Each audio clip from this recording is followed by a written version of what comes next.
How's it going, guys? I hope you're all doing well. Welcome back to another episode of Vaughn Coleman Presents. I'm, of course, your host, Vaughn Coleman, and you may notice I finally figured out my camera. There's still some kinks. Jesus, that focus.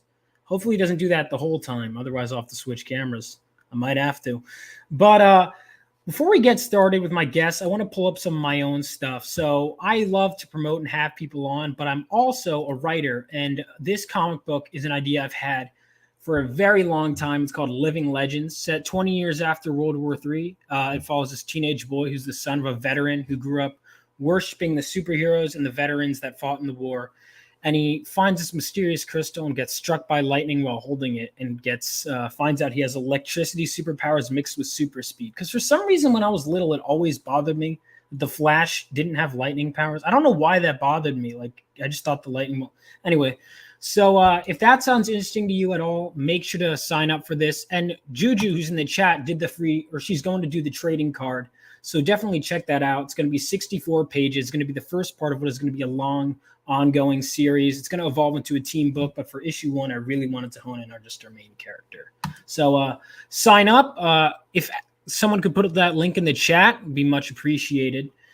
And next up, my first ever published work is called Land of the Lawless. So it is found in this tragedy trade paperback, but if you scroll all the way down and you back at the right tier, you will be able to get this 10-page short story, which, if people like enough, I will turn into a full-length comic book. So definitely check that out. I will put those in the chat. And without further ado, let me bring on my guests. Please welcome the great Andy Smith and Dennis Turner. How you guys doing?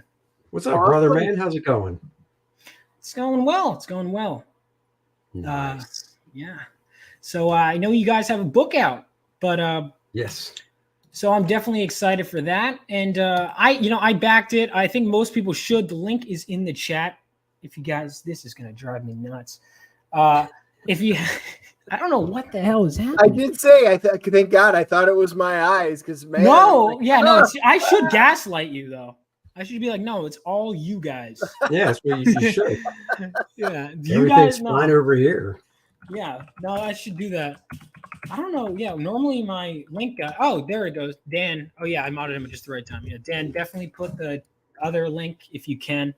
But so I wanted to ask you guys, I always like to, before we get into our current work, I mean, comics is still, even though there's all these multi-million-dollar movies, it's still pretty niche. So I'm curious, what got you guys into comics? I'll start with Andy. I always drew as a kid, and I think being an artist and drawing and stuff, it was kind of a natural progression. I saw an episode of Spider-Man and His Amazing Friends back around 1982, 83, something like that, and just really fell in love with it. And then coming home from school one day, stopping into the 7-Eleven, which was, right on the walk home, there was this issue of Captain America. Then the cover just really jumped out at me. And it was actually a shot of Captain America leaping at the reader. And that was it, man. I picked that up and just was like, first fell in love with comics and started buying them. And then just really got the itch to want to draw superheroes for a living. So, what issue was that? 275. Mike Zeck. J.M. DeMatteis was the writer. Mike Zeck pencils, John Beatty inks, just beautiful work. I collected their whole run, subscribed to it. Back then, Vaughn, if you don't know, when you got comics in the mail, they came in a brown paper envelope, you could call it, sleeve, actually, because both ends were open, so it could really slide out of it if the mailman wasn't careful. Yeah, I subscribed to Captain America because I wasn't driving yet. I was only like 12, 13 years old, and I really wanted to get mail. I mean, as a kid, my daughter's 20. She loves getting mail. Now, as an adult, the mail, it's not as much fun. But yeah, so I subscribed to it just so I could be like, when's it getting here? Is it 227 or 327? 275. Not even close. No. 275. All right. Oh, okay. Yeah. Because I can recognize Beatty too. Yep. Yeah, I've met Beatty. Haven't met Zeck. But Oh, Zach's a great guy. I don't think he. he's not in the U.S. Yeah, I was gonna say I don't think he lives in the U.S. anymore, and yeah, he's not really doing cons, obviously. So, but Yeah. hey, he's a great guy. Yeah, I love Punisher Circle of Blood. Oh And yeah, that and graphic then novel. yeah, Yeah. and this one right here too. Oh, Secret Wars. Yeah. Not his cover, obviously. That's Ross, but yeah. I mean, I love this cover. I'll have to check it out. Who is the writer on this? I think it's James DeMatteis. Oh, great. He did Craven's Last Hunt, didn't he? Uh, Let me check. I'm trying to remember now because I still have those original issues because they did that over multiple books. Yep, Just right one here. Oh, separately. Zach did that. Yeah, they did that together. Yeah, Okay, yeah, Zach did. Yeah. I mean, his stuff that's one of the things I love is just stuff that every once in a while you read something that's just. I mean, it wasn't every once in a while for you guys. It was Right. all the time. You were getting stuff that's going to be hailed as classics. But every once in a while, I do occasionally read something where I'm like, yeah, that's something I'll tell my kids about. But that's a great one. So what about you, Dennis? Did you have what got you into comic books? Well, it was kind of an accident. By the way, Randy did mention, and Randy, yes, I did cut my sleeves off already. So You were ruined a asking. perfectly good shirt. He said it was sacrilege, but man, it has never been freeing. Yesterday we got the shirts in, and I just want to let you know, I wore it with the sleeves on, and damn, was that uncomfortable. So life is good. So thank you, Randy. My first comic book, that's why I hopped off camera for a minute, because I was going through, I was a kid, and I was going through, it was an old shop, and it had, a bunch of some toys and some magazines and some comic stuff in it. And I stopped and I'm like, oh my God, what is that? And I stopped and I told my mom, I'm like, this is what I want. And she goes, why would you want a comic book? And I'm like, because it looks awesome. And most of you are thinking it's an X-Men, but it is not. I went and grabbed the very first one that I got. E-Man? E-Man. Yep. That The is hell? right. I've never heard of E-Man. I love Joe Staten though. Yeah. I apologize. Oh man, that's a good book. I had to tell Joe, I got to meet him at the show here. So this book predated, this came out in 73. I did not get this as a new book. I got it probably around 76, 77, but they had old books and it was still cover price. And I sat down and I read it and I'm like, oh my God, that is just so awesome. I really enjoyed the story, and because of that, I started going in and looking at a whole bunch of other comic books, and that's what got me into the X-Men. Now, my golden retriever, we were in the back of the pickup truck. My parents were driving, and we were in the back reading comics in the back of the pickup truck. We went in. My dog literally ate all my comics, tore through them when we were in there, including my E-Man.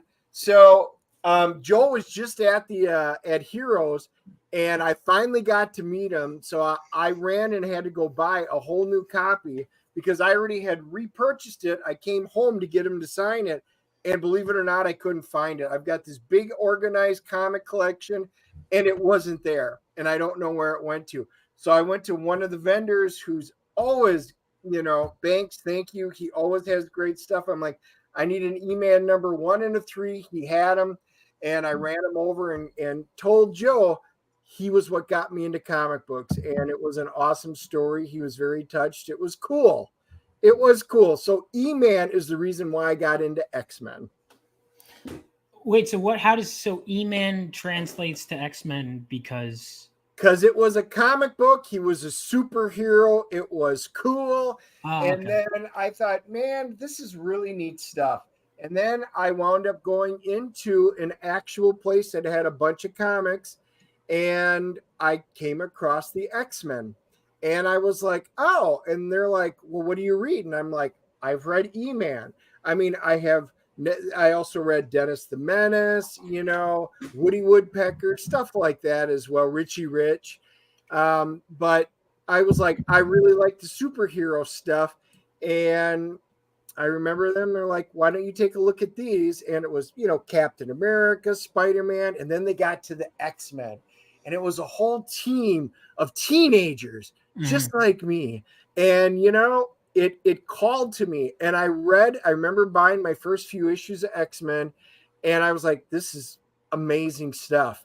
And I was hooked. And I bought it every single month when it came out. And then whenever I had extra money, I would go back and try and fill in with some back issues to go back and read the old stuff.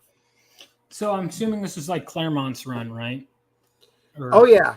Yeah, it's amazing. I mean, that stuff still holds up so well. It's so good. Oh, yeah. I mean, there's the occasional reference, or I'll have to use Google. Especially in the 60s stuff, they'll be like, oh, that girl's really pretty, and then I'm like, all right, hold on.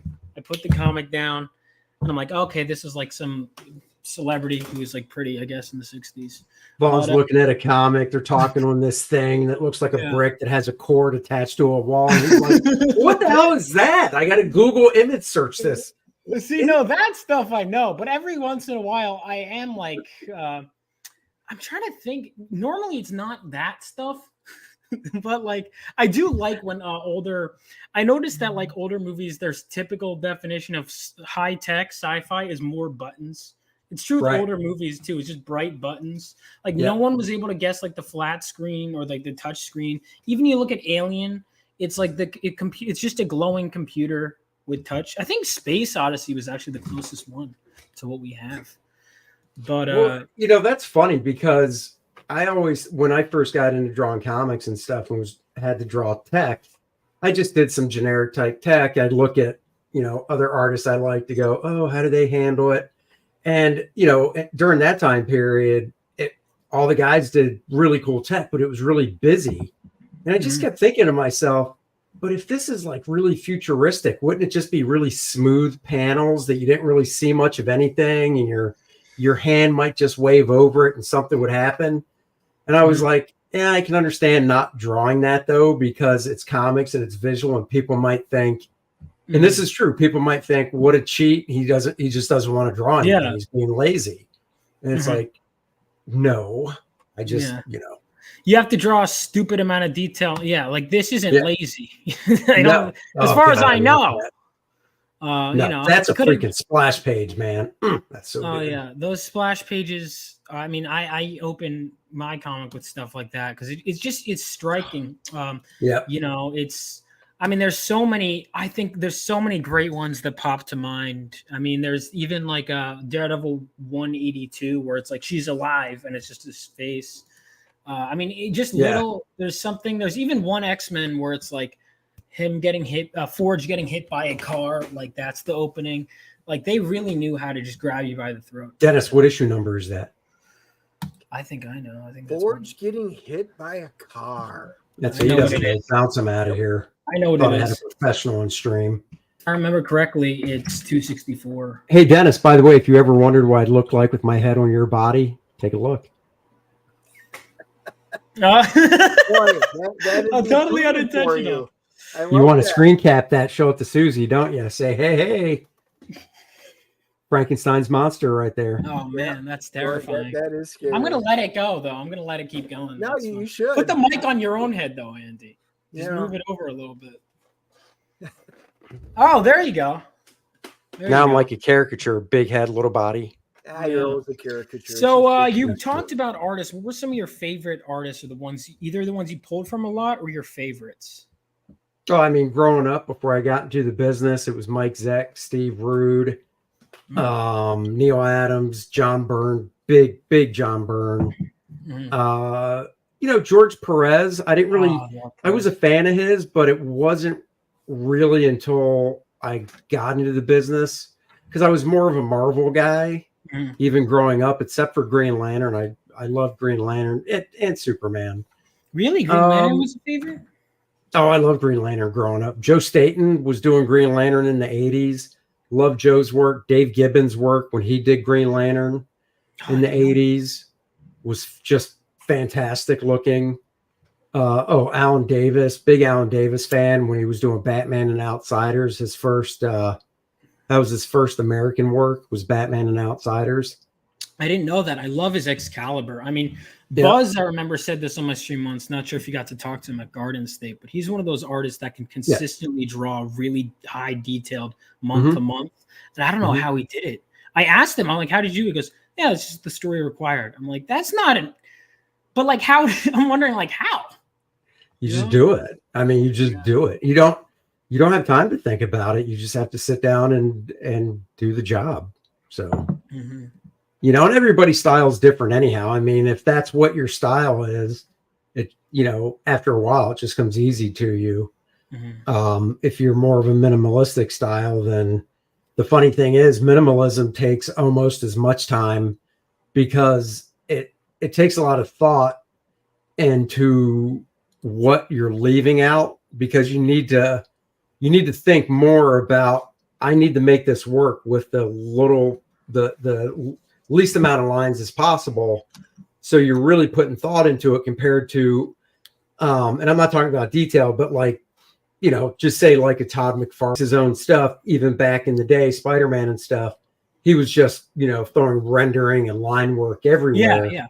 You don't really have to think about it as much because that's just what you're doing. But when you really try and pare it down, like a Steve Rude or an Alex Toth, where, you know, who really influenced Steve Rude, it really is, it can slow you down. I mean, Mike Mignola, his stuff looks very simple and easy to do, but there's a lot of thought and design that goes into what he did. So it might look quick, but it's not. Yeah, I mean, even like I was looking at, there's like a Darwin Cook issue of like Green Lantern, where it's like right after Ethan's, and their style is totally different. It's like right after Rebirth, and I'm like, dude, he just does so much with so few lines and so few panels a page. Is that is that an issue that's kind of like a Giant Size that has other artists in it too, or is it just Darwin? Because there was one that Darwin did where he actually mimicked style. So like on a couple pages, it was Darwin doing a Gil Kane. And then as Green Lantern, as the story progressed time-wise, he would then do kind of like a Neil Adams. And then, you know, he eventually got to doing, you know, Darwin, his style. But if it's that issue, that's a fantastic job, just because it's cool seeing Darwin do Gil Kane and then do Neil Adams. So, I'm not sure. I think it's Green Lantern Secret Files #1, I believe. I think that's what it was. Let me see. Yeah, I'd have to go down and grab it. It's down. Of course, it's downstairs. You know, I didn't expect that one to come up. So Dennis collect Green Lantern until he saw the movie. Then he burned them all. And, there's truth to that. I didn't actually burn them, but I quit collecting. I walked in and canceled my subscription to Green Lantern, and then eventually like all DC Comics. And I got rid of them. I got rid of them. I only have like 2 or 3 Green Lantern comics. I hated it that much. It ruined it for me. Wow, that's nuts. I mean, X-Men 3. Well, okay, I didn't start reading X-Men comics then, so maybe that's not a good. Yeah, X-Men Dark Phoenix sucked, but you still kept all your X-Men, Dennis. So somebody's but it was still better prejudice. than Green Lantern. All right, hold on. Still better. No. Dark Phoenix. All right, the opening scene has Mystique as the leader of the X-Men ordering Cyclops and Storm. Are you fucking kidding me? Yeah, Dennis. Like, that's not. No, it's got and yet with all those issues, it's still better than Ryan Reynolds in those tights. You're insane. That is the worst villain in Green Lantern ever. Now, I always give Green Lantern credit. The first half of the movie before he became a superhero, the backstory, relationship with Carol, all pretty decent. And then, bam, just like that, they shit the bed and kept on doing it. Literally, it was diarrhea for the rest of the movie. And oh my God. Down to an F-. I hated it. Dennis is saying Green Lantern is so bad we could probably stream it right now and they wouldn't even copyright strike it. They'd be like, all right, guys, what are they watching? We better never mind, nobody cares. Yeah. And DC's like, somebody's actually watching it. Yeah. Right. No, they'd be like, we buried this thing. They're showing it again. But remember, the Dark Phoenix, which is really bad because it was the same writer. It was X3 was the original Dark Phoenix. Yeah, and it right. was crap. So then they said, you know what? Let's let the same writer turn around and write a new script and give it a second go, and made it worse. I didn't think it was possible. And I'm pretty sure he was the guy then who wrote Green Lantern and even made it worse. Yeah, I don't know. I mean, I haven't watched it. I wonder what Ethan thinks of that movie. I imagine he's not a fan. I don't think he likes it. Yeah. I wonder. Yeah, they made Parallax like a cloud instead of like the intricate. It was just. I mean, look, I'm not saying it. You know, it's. I don't hate it because A, I like Ryan Reynolds. B, I like Green Lantern. I don't think it's that bad. But I mean, is it great? No, it's not one of the best superhero movies. No. But I'm not going to get get rid of my collection. It's one of the worst. Elektra made it. It was a masterpiece by comparison. I never watched Elektra. The problem was right before that Green Lantern hit the theater, they released the Green Lantern animated one came out on Blu-ray. Right. The light one. And you guys will know it in the chat. I'm blanking right now. We watched that right before the movie. I'm like, oh my God, this is a really good movie. So that made me excited for Ryan Reynolds, who I love as an actor. You know, he plays the same thing, but he's awesome. But but that was a good movie, the animated one. I haven't seen which one. Green Lantern First Flight. First Light? I think it's First Flight. First Flight. I think.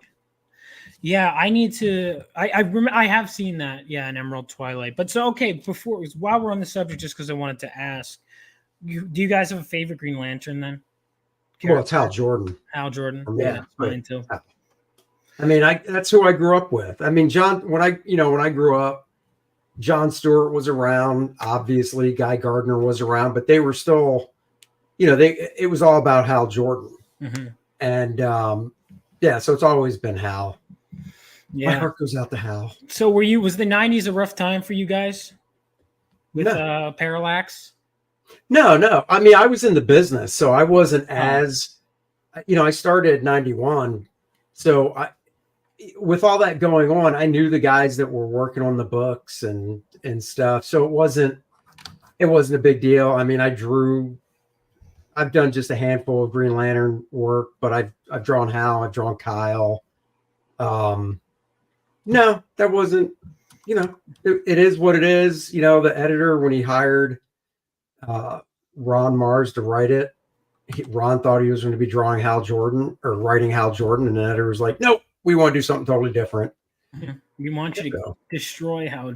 Not even just kill him off. That would have been a mercy killing the Hal. Yeah. Compared to what they actually did. So, okay. Yeah. Oh, I didn't realize you did some Green Lantern stuff. I'm pulling up your Comic Vine right now. I forgot. Yeah. Cross-gen. But I want to ask, so you said you started in 91. What was your first work? How'd you get into the business? Well, my first published work was, I think it was Justice League Quarterly number 5. This one? One of these? Yeah. Number 5. Yeah. Oh, there it is. Yeah. Number 5. Yeah, that was first published. My first work was an issue of Suicide Squad, but it never saw print because back then they used to do these things called, oh my God, not fill-in issues, but oh my God, why am I? Because they don't do them anymore. So I forgot what they used to call them, but inventory. They did inventory jobs where basically, if you're a new writer, new artist, they want to see how you handled a 22-page book. They'd have you do what they called an inventory job, was just a one-off story. Oh, right. And they could put it in this was all original art and stuff back then, no emailing and stuff. So they would just hold the original art in a drawer in their office. And if the book was running late, instead of, rushing around, they would just go, don't worry, we got it. And they'd pull out the inventory job and have it finished and send that to the printer. And then, because there was no diamond previews back then. So basically, back then, the only way you knew what was coming out next month was at the end of the book. It would say next issue, Yeah. So if Suicide Squad was running late and they needed it, they would plug in that issue I did. You'd get it. And in the letters column, they would just say, hey, book was running late. We threw in this inventory. We hope you guys enjoyed it. Back on track next month. But they never needed to use it. I think Suicide Squad lasted for maybe a year after I drew that. And it was just on time. So they never had to print it. So yeah. And then getting into the business, you know, I was going to the Joe Kubert School. And in my senior year, it was the fall of 1990. I showed up at school the first day. I got my class schedule, and I had friends that were in second year, you know, the year below. And, you know, we'd always look at each other's schedules and be like, oh, what's your class schedule like? You know, like college, whatever. And a couple of the guys in second year had Bart Sears as instructor. And I was like, what? I love that dude's work. Why the hell is he teaching second year, not third year? So, it's a small school. So, yeah, I don't know. Second, third week in school before classes started, I just went into his class and introduced myself and showed him some of my work. And, you know, we basically became friends, and he kind of mentored me throughout school. And in March of 91, he just basically asked if I wanted to tag along to go up to DC when he was dropping off some Justice League Europe pages.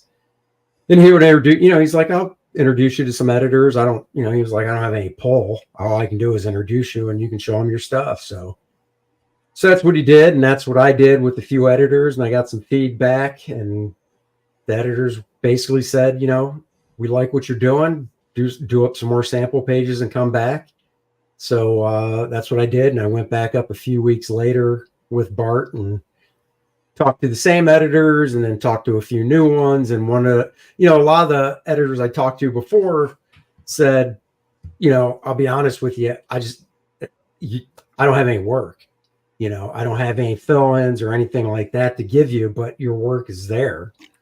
And Mike Carlin was sharing an office with a guy named Dan Raspler, who, you know, another editor. And I mean, it was a small office. Their desks were literally kind of, you know, in an L shape. And Mike just asked Dan, he's like, hey, you want to take a look at this guy's work? And Dan was like, sure. And he looked at it and asked me if I wanted to draw an issue of Suicide Squad. So that's how I got it. That's awesome. And was working ever since. So there you go. Wow.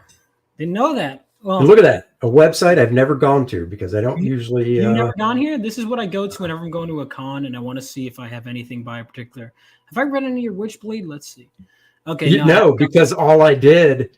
See, it's funny because in Witchblade, one of those has a pinup I did. Oh, okay. And then the other one has a 2-page story that I inked over Bart.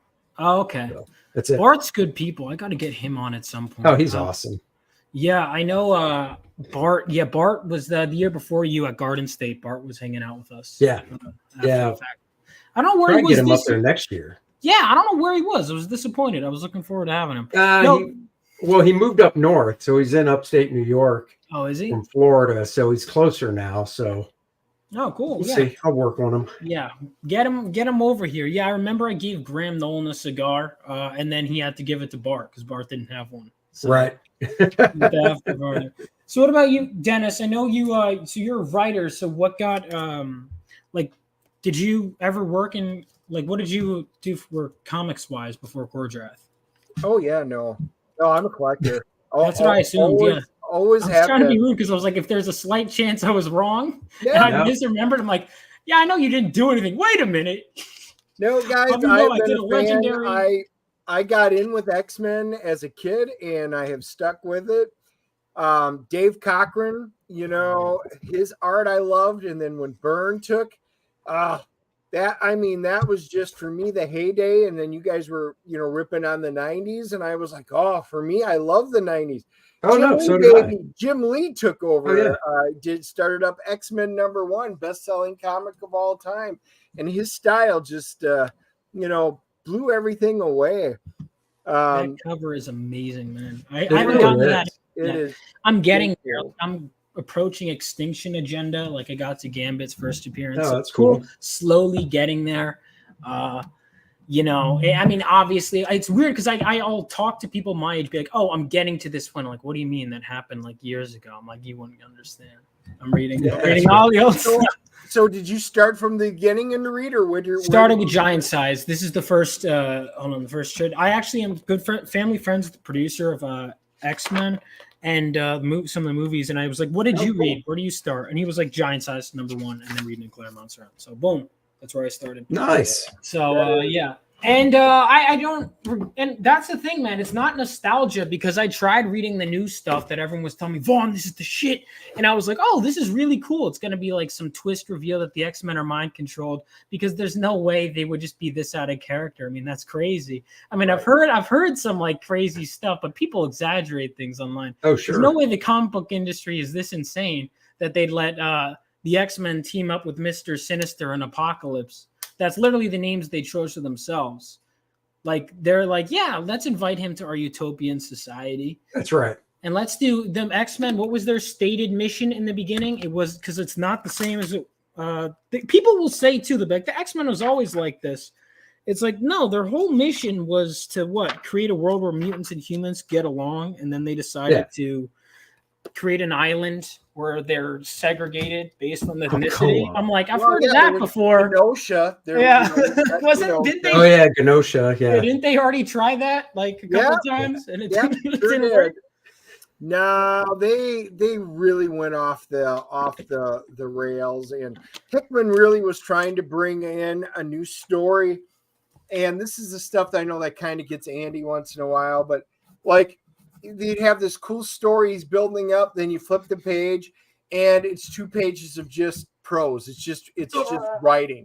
And because he's got so much stuff he's trying to throw at you at once because he's trying to world build. And I love world building that he will just just throw all that stuff down. So you have to break out of the story, read everything. Right. You have to break out of the story, which you're not supposed to do. Correct.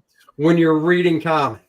Stan Lee would be like, what is this in the middle of my comic? Rip those pages out, throw them away. See, that was his style in Black Monday Murders and stuff, and that was really interesting. And but man, in the X-Men, anyway, but he set these rules for what they were trying to do together. And I saw what he was trying to do, and I kind of liked some of the direction. Well, then he left. And they're like, oh, we're giving X-Men to all these other people who've never read X-Men, don't care about X-Men. And they're just going to make up their own ridiculous crap. And they ignored all of the rules that he set up, thus destroying all of the X-Men. So at one point, X-Men Green was my turning point. X-Men Green? Oh, yeah. I didn't get that far.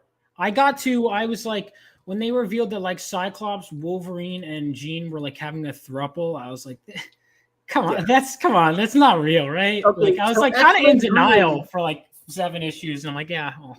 X-Men Green, they didn't even get to publish it. They put it out digitally. Oh, wasn't that the one where they like basically I had a red line, dude, and I said if Marvel crosses this red line, I'm done with X-Men. I'm done with Marvel books. And they sure crossed it. So the story, again, this is all Hickman setting it up. Mutants cannot kill or harm humans. Even if they're attacking you, you knock them out, stuff like that. You don't kill humans. That is an unforgivable thing. So what happens? The Druid girl, one of the Druid girls, one of the newer characters, is on the beach. There's a turtle and it's got stuck in one of those Walmart, and I'll use it because it was a grocery store bag.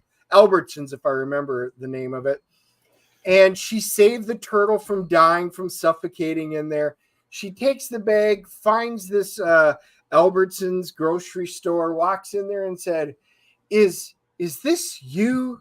And he goes, oh yeah, that's one of our bags. She goes, I thought so. She reaches over, grabs a scissors and stabs and kills the owner of the grocery store because he injured a turtle. Which it's not even his fault. Indirectly. No, it's not his fault. Exactly. And Cyclops and Wolverine basically to go, oh, that's not good. You should probably go get her. What? No, you literally just destroyed it. You've gone totally woke. You've gone to the point where you literally broke the one sacred commandment you couldn't. I'm done. Screw you guys. I'm going home. I walked into the comic shop and I said, Bud, I'm canceling everything. He goes, what? I said, the good news is I will be picking up a lot more independent comics, but I canceled all my Marvel and DC, and I have been done since. And that's where we are. So now we're in the realm of the independent comics. So what made you, because Andy, you were working at the big two, and I know you worked at CrossGen. And I'm curious, what made you decide to do indie stuff, like to break off from the big two? Or where were you working at before you decided to do? I know First Man was. I was doing so back in late 93, 94 to 95. Bart Sears started up his company Ominous Press in New York. I moved up there to be the art director, and it just wasn't a good time. I mean, literally we were getting some books out right when everything started crashing in the industry. So that was short-lived, but in 2016, Bart, myself, a couple other guys, we brought it back. I did a limited series called Demigod, which was 4 issues that we partnered with IDW so they would distribute it. And anyhow, when that ended, I was kind of like, what do I want to do? And I was turning the big 5-0, and I just kind of, I saw what was going on with more people doing their own thing and stuff, crowdfunding and stuff. And I just kind of thought, man, I don't want to, 50's not old, but at the same time, I was just like, I want to do my own thing before I don't want to be like 75 or something sitting there going, I should have. So that was it, so I figured, well, I actually started with a book called Jungle Lords Ultra, which was a flip book, 52 pages. Jungle Lords was a story on one side. Once you got to the end, there was a few extras, but then you knew you were at the end because the facing page was upside down. So you had to flip it. And there was a new cover on the flip side, and it was a totally different thing called Ultra. And you read that story. So 2 stories in one. And then after that, I figured I wanted to do First Man again because I never really finished it from 97 when the 1 issue came out from Image.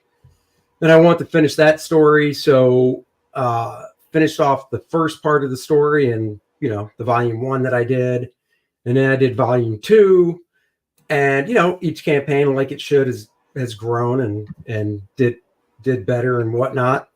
And then after volume 2, the one thing you learn with this stuff is, you're working on a book for, 7 months to a year.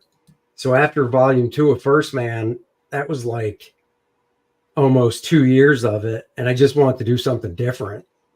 So, that's when Dennis and we were driving to a convention, and I, was telling him I wanted to do something different. And I kind of had a germ of an idea, something sword and sorcery or fantasy Conan type based. And we started kicking around some ideas and stuff. So, yeah, I remember hearing this story at Heroes Con. It was funny. It was because I first met you guys at Heroes Con, and then it was like the next week we met up right again at Garden State. Yeah, I remember that.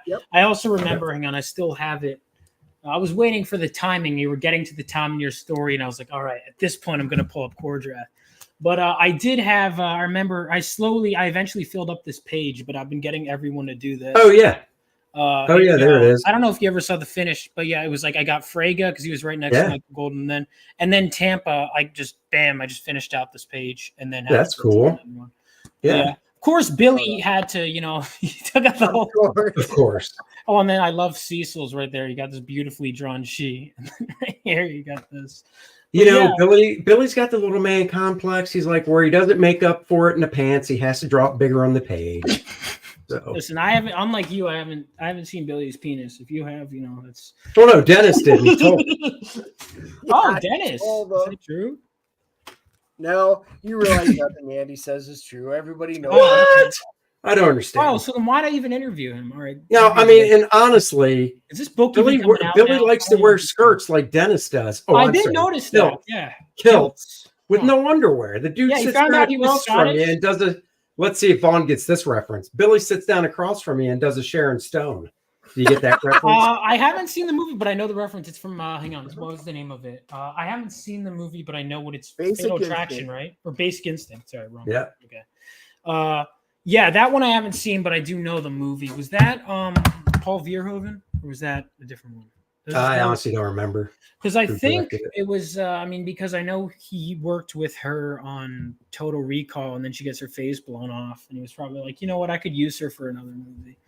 Guys, if you're blowing Arnold Schwarzenegger, he's going to blow your face off. Yeah, well, apparently that's the lesson I learned from that movie. I don't know if that's right. the lesson they wanted me to learn. Arnold, you don't want a facial from Arnold because this is right off. So, yeah. It's funny you bring up the road trip thing because I know that's obviously one of my it's hard to say. I mean, all right, it's one of the best definitely Wolverine stories right here. That was like how this started too. This is I think I don't know why they were on a road trip together. I forget, but I know Frank and Chris were on a road trip. They were driving down, weren't they driving from like LA to San Diego or vice versa? Let's see if there's like an intro here that says that. Because I heard the story on Rob Liefeld's podcast, and I thought that's what he said, and I think he read it from the introduction, so it should be. Yeah, it's somewhere, but it's not mine because I've got I literally have the first edition trade paperback of that, and there's no intro. That's when they were cheap, and they're just like throw the 4 issues in it and slap a new cover on it. All right, it's done.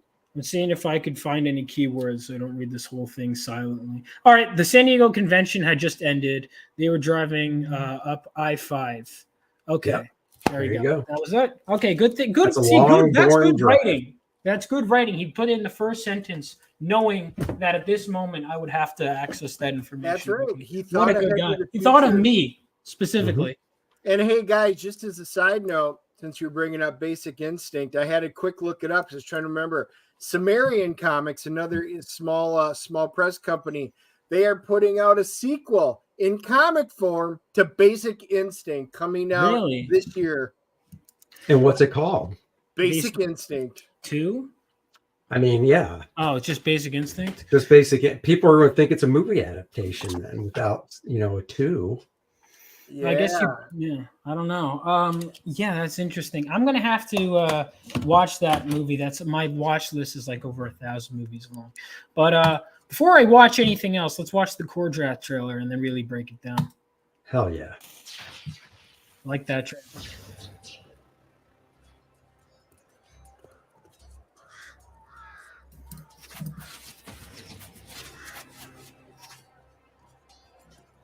Oh my God, look at all that death. Mm. Oh, it's glorious. They sure did. Oh, he's so pissed off. Oh, guy's raging. The face I make when I'm hungry. I need a protein bar now.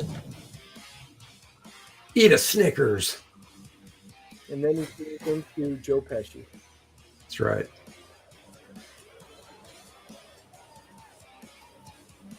Oh, yeah. All hell breaks loose in Core Draft.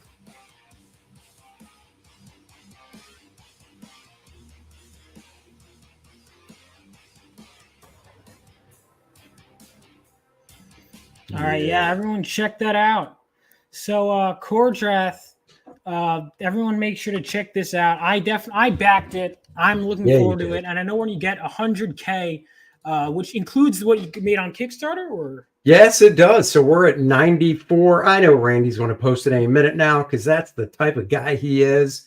It's at 94 something right now, 94.7 something. So it's almost at 90. There it is, $94,754. So a little bit shy of 100K to unlock that beautiful, bodacious Bloodroot story. Mm-hmm. Bloodroot's a cool dude. I got his sketchbook and I was like, whoa. He's like, oh my God, I'm not old enough to look through this. Yeah. Yeah, no, they still they actually didn't card me at the last con I was at. I was a bit surprised. Oh, that's good. But they normally do that. Even when you had a drink in your hand and a cigar. So I mean, Yeah.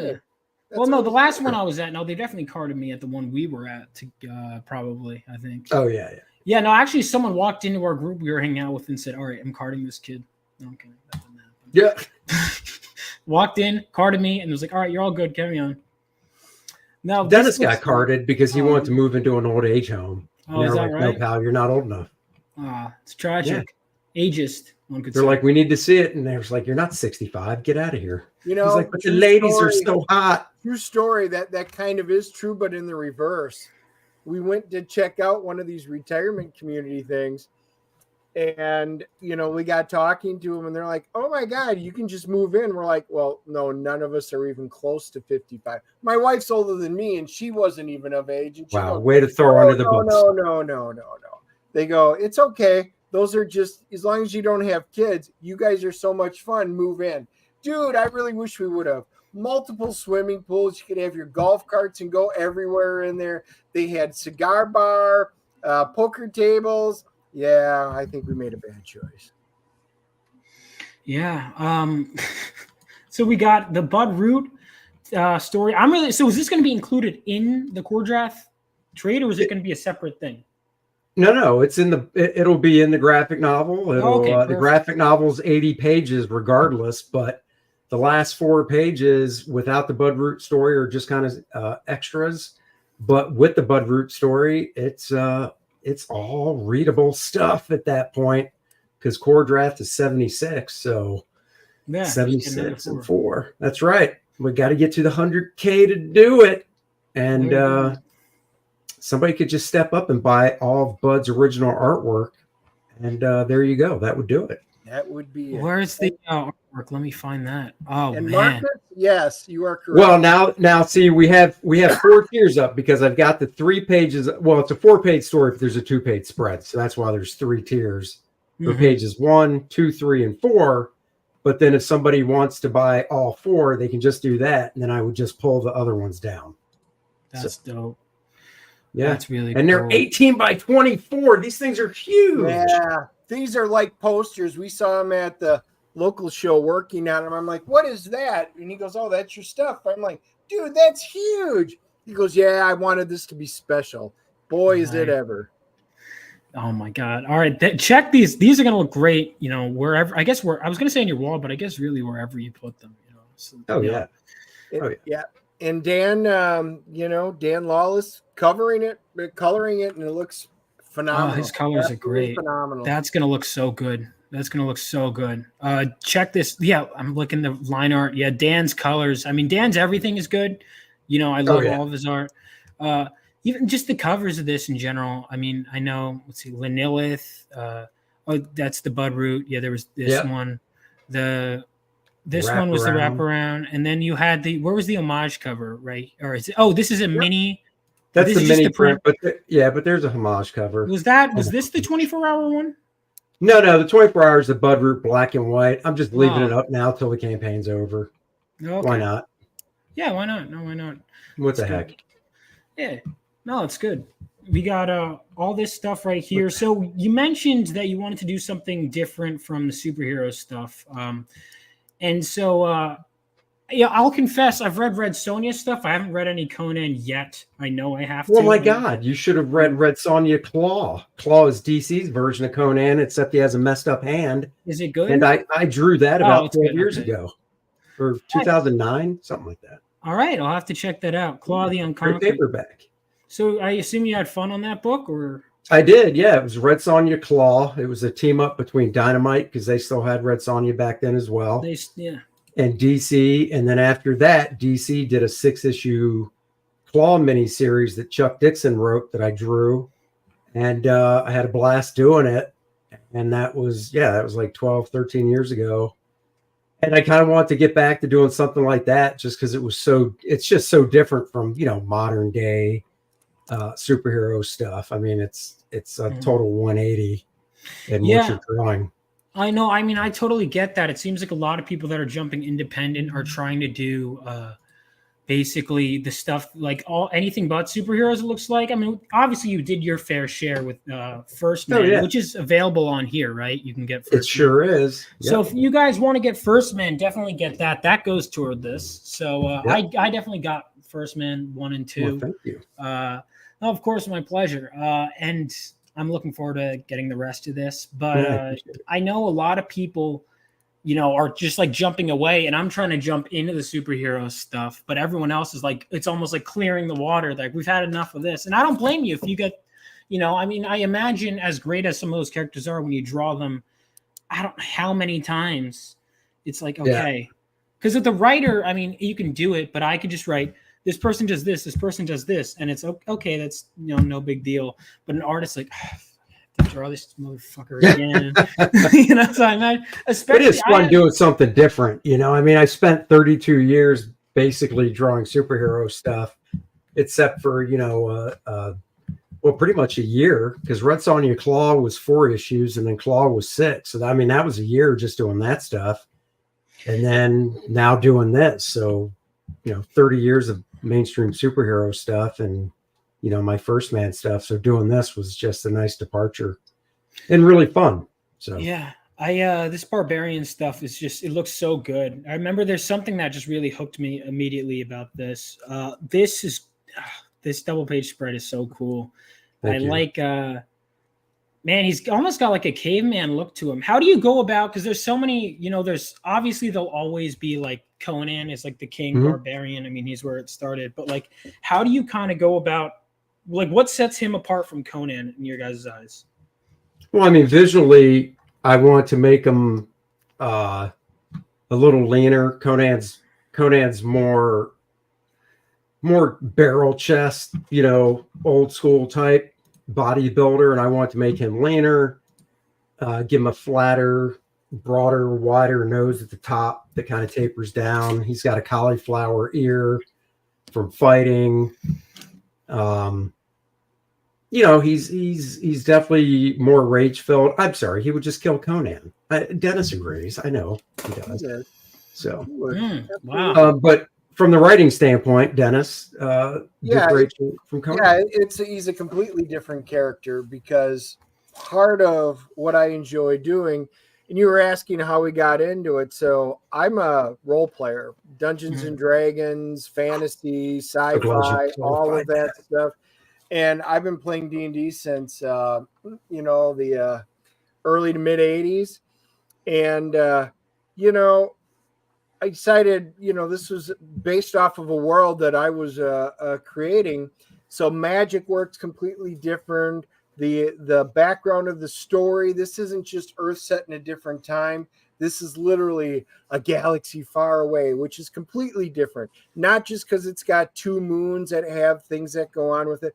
It is. It's another planet? Everything. It's completely different. Oh, yeah. Wait. So is there going to be a tie-in with anything else you're doing? Well, that's not with. I mean, if you were saying it, I mean, not with anything that I've done so far. No. Okay. Yeah, no. There is. So one of the things, and you'll get to it eventually, is that this was ripe for, not just making a world building and drawing a huge, really cool comic, but it's set up for a role playing game. So I actually created a retro Dungeons and Dragons style module, which should be coming from the printer in the next couple of days. And so you'll be able to read the book, and you can play the game. And I set it up in 5th edition rules for this first module. And but all good DMs, you can convert it into it. We've got all the player cards that you'll see in the campaign. They'll have their stats on it. And I mean, it's going to be a complete world building phenomenon. Everybody who backs it's going to get the map, because this is a whole new world. You got to know where everything is. So there's a map of the Shattered Reach. And then the module isn't just a recreation of the comic book. It's actually an additional. It's a completely different story that will wind up adding stuff to it. And so they go hand in hand with each other. So this is just our first volume, and everything is going to keep building more and more. And this is going to be a large, very fun, high fantasy world. That's awesome. So you've been you want to do this for a while then, it sounds like. Yeah. We'll be doing a volume 2 for sure. These are the playable character cards everybody gets, 7x10. Art on the front by myself and Dan Lawless. Stats of all the characters on the back because they're playable. They're easily to convert to a different role-playing game. If you want, everybody gets, of course, the Shattered Reach map. These are busted up because I've been throwing them around just looking at them. We've got the old Core Draft mini print of the Homage cover for people that ordered that. And needless to say, people that signed up and backed it get the Lilith trading card for free. And if you want it for $5, you can buy it for $5 and free shipping. So you can literally just buy this, and we'd put it in a nice card, little heavy card type case thing, and mail it off to you. So yeah, what I did, I made sure to get that in addition to everything else. I was like, well, why not? It's $5. Girl's hot. Exactly. I got signed by these guys. That's right. So it's what I did. It's what I just. If you guys are interested in that, this all looks great. So, are you any plans to go back to First Man anytime soon, then, or are you just sticking with this? Not soon, but I want to because it is a trilogy. So obviously there's 1 and 2. So if you read 2, you see how it ends. So there is a trilogy, a third one that would kind of wrap everything up in a nice bow for those 3 books, and then obviously I could do more, but I do want to get that third one done at some point. So Randy Howell asked if we could see the back of the Lilith card. Sure. You want to see her backside? I get it. Every man does. Oh, disappointed. He's disappointed. Oh. He's going to cry in the chat. It's all right, man. Maybe you'll see it in the book or Bud Root's thing, which you should get. Oh, yeah, you could see it, right? No, hang on. Yeah, you can see it. Yeah, there, right there. Would you like to see the colored pages? Yeah, if you want to see I'll share my screen. I thought that was more of like, if you want to see the colored pages, well, you should. No. I'm doing all the promo as possible. I don't mind. This is the last page.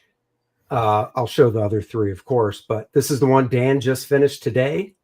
So all of Bud's pages are colored. They're just sitting there in a folder on my computer, hopefully going to be placed in the book. So there you go. So that is that page, and then we've got just killed it. He just killed it. Oh my God, he crushed it so hard. And then of course, let me lose that. Oh, the color. Yeah, he's got such a distinctive look in his colors. I like his art, but like his colors, you could just like Dan Lawless. As soon as you pictured it, I'm like, oh yeah. As soon as you see Dan's stuff, his stuff is just Dan's stuff is so good, and the stuff that he did over Bud is just freaking fantastic. Colorists, I don't think get enough credit. I'm not saying that everyone else, doesn't deserve it. Letterers too. I mean, letterers, people don't realize how.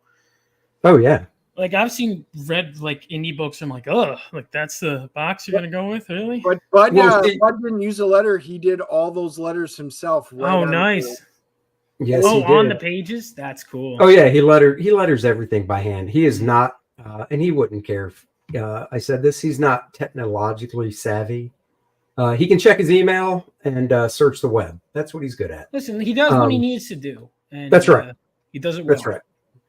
But yeah, so let's get this in the book. Where's the next page? Let me see. Here it is. That's page 1. Close that. Open this. Booyah. So we went backwards. But those guys make a great team. I mean, good Lord, seeing Dan color a whole Cave Woman would just be awesome because that's what Bud's known for is Cave Woman. Next year is Cave Woman's 30th anniversary. Oh wow. She hasn't aged a day. Well, hopefully we could talk Bud into reprinting the first issue of Cave Woman as a campaign, and then with a new cover, and then who knows, maybe do a stretch goal where it would come out in color because it was a black and white book. So that'd be really cool, man. Yeah, there's a butt right there. See, butt shot. Yeah, Randy was looking for it. And Marcus says, how did he scan 18 by 24 pages in pieces? That's all. Very carefully. Yeah, very carefully. No, he just scanned them in a couple pieces. I think. Let's see. If I did it on my scanner, I'd probably have to scan it in 3 separate pieces, or maybe 4, and then stitch it together in Photoshop. So that's all. Just takes a little more work. That's one reason I don't work this size, because A, I'm already slow, and B, that would really make me slower. So, but man, that original artwork in 18 by 24, the detail, the shadings, everything that he did, whoever buys that, I mean, that is true artwork. oh yeah, because he did all the gray tones on their originals. I mean, it's gorgeous. It's really gorgeous stuff. And, Dan with the colors. So, man, yeah, it's really cool. Looking forward to that. Totally looking forward to that. It's got to get to the 100. Now, I will say, just so people know, let me see if I still have it. I do have this up. So this is the cover spread for the hardcover oversized art edition we're doing, which is, it's like an art edition, just shows off all my original art scanned in color, so you can see the grayscale and everything. Let's see if I can blow up on this bigger. Yeah, there you go. Because I work traditional, so I've worked digitally, but this whole book was drawn on paper with ink and stuff. And for sure, no matter what, the Bud Root original art will be in this artist edition, no matter what. But to have it in the book, the graphic novel, it's got to get to 100, but it will be in this book regardless.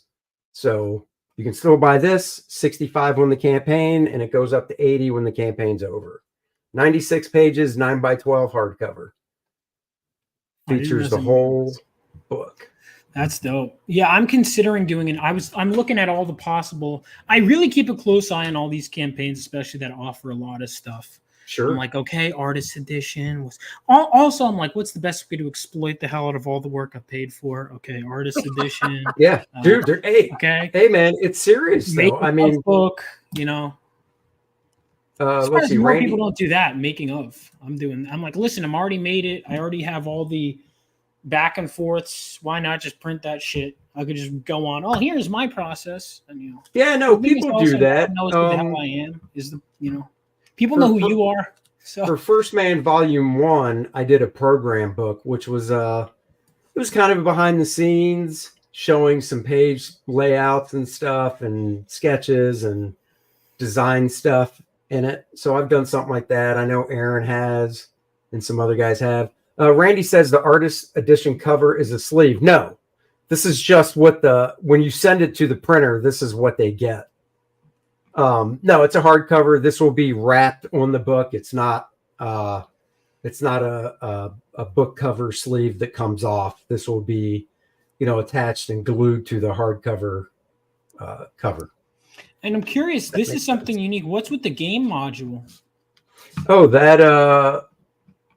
that's what we were mentioning. If you pull it up, I'll let you do that on the. I created a completely separate story set in the Mirador Mountains, which is on the map, and you guys can create your own adventuring crew, make up your own stats. You can insert some of the characters from the cards that Andy just showed you, or you could play them, or most people are just probably going to make up their own characters. Mm-hmm. And you can adventure through the Mirador Mountains, and you'll get introduced to like another barbarian tribe. It adds more lore. So basically, it's a really cool, even if you're not a role-playing a fan, you don't role-play, this just adds more stuff to the world building that's in it. So, but I had one of my buddies out in Vegas, and he played it. We had some local groups play it and test everything out. And I tested it out with my group. We had a blast, and so I'm actually creating this as the old modules back from the 1980s. The cover comes off and it opens up, and there's your old really cool blue maps on the inside covers, and then the story takes place right into the middle. So for those of you that are old like me and played the modules from the 80s, you guys are going to recognize this really cool retro feel. That's awesome. Yeah, And I'm curious. Sorry. Go ahead. No, I was going to say it's at the printer now, and if everything goes according to plan, we'll be getting them on Thursday. So look for a stream on Friday from Dennis and I showing off the game module. That might be a fun one to play in a group with friends, actually. I might have to consider getting this. I'm curious, so this is obviously available on the campaign. I know you have a Core Draft website. Is anything going to be available to purchase on there? Or? Yeah, I mean, when the campaign's over and once we get everything shipped out, because obviously, everybody over orders on things. Mm-hmm. We'll put stuff up on the website for sale, but it won't be. Yeah. I can't imagine it'll probably be around with the amount of stuff we have to ship out when we get it. It probably won't be until right around the beginning of January when stuff hits the website. So you want it sooner. Yep, right and then here. the original art that's on the cover, that's Bart Sears that drew that, and Dan Lawless inked Bart. Oh, nice. Colored. You colored that. Oh, colored. Yeah, colored it. Sorry, Oh, my bad. Yeah, Bart inked himself.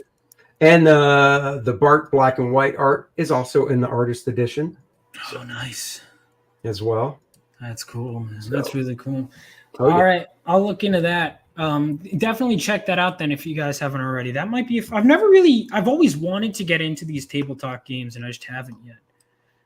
I did too when I was in high school, but then I kind of waited out. Do I want to do tabletop role playing games or do I want to have girls actually talk to me? And I went with the girls talk to me. So. Yeah, or you like us and you get the best of both worlds. So, yeah, but Andy doesn't do that. He Dennis, I've seen the girls you talked to in high school, Dennis. I wouldn't brag. Yeah. Did you guys go to high school together or no? No, but I stalk everybody. Everybody I meet. I like to do a deep dive on them. So I'll make sure to lock. I've gone into the coffers. Oh yeah. Yeah, it would have been great to play against on the football team against Andy. That would have been. You wouldn't have been able to catch me, but bitch, look at the size of you and the size of me. I'd juke right past your ass. I'd be like, what? Deion Sanders passed you. Yep. Eventually, I catch you. I'd Barry Sanders pass your ass. So I have a question. So you guys are doing this barbarian story. Do you have any favorite barbarian? Sorry. Do you have any favorite barbarian stories? Stories? Comics. When I was growing up, it was Conan through Marvel, and a lot of it was because of the art. And back then, it was John Buscema. Mm-hmm. He was the Conan guy. And then BWS was before or after him? No, Barry started it. They wanted John to start it, but John cost too much. Yeah. And when they got the license for Conan, they didn't want to basically, have one of their highest paying artists on it in case it failed. So they used this new guy, Barry Windsor Smith. Yeah. And we all saw how that turned out. Great. Both of them are great. No surprise. I mean, I'm sure there's obviously bleed over, but both of them are great Wolverine artists too. Probably why he's so popular, right? I mean, even right here, boom. Yeah. Buscema. Oh yeah. BWS. Yep. So yeah, I mean, for me, it was Conan. DC didn't really have barbarian stuff. I mean, like I said, they had that Claw guy, but I'll be honest, I didn't know who Claw was until I got offered that gig like 12 years ago. The Red Sonja. Yes, I'm a huge fan of Claw. Yeah. Yes, I didn't know who he was. I had to do it.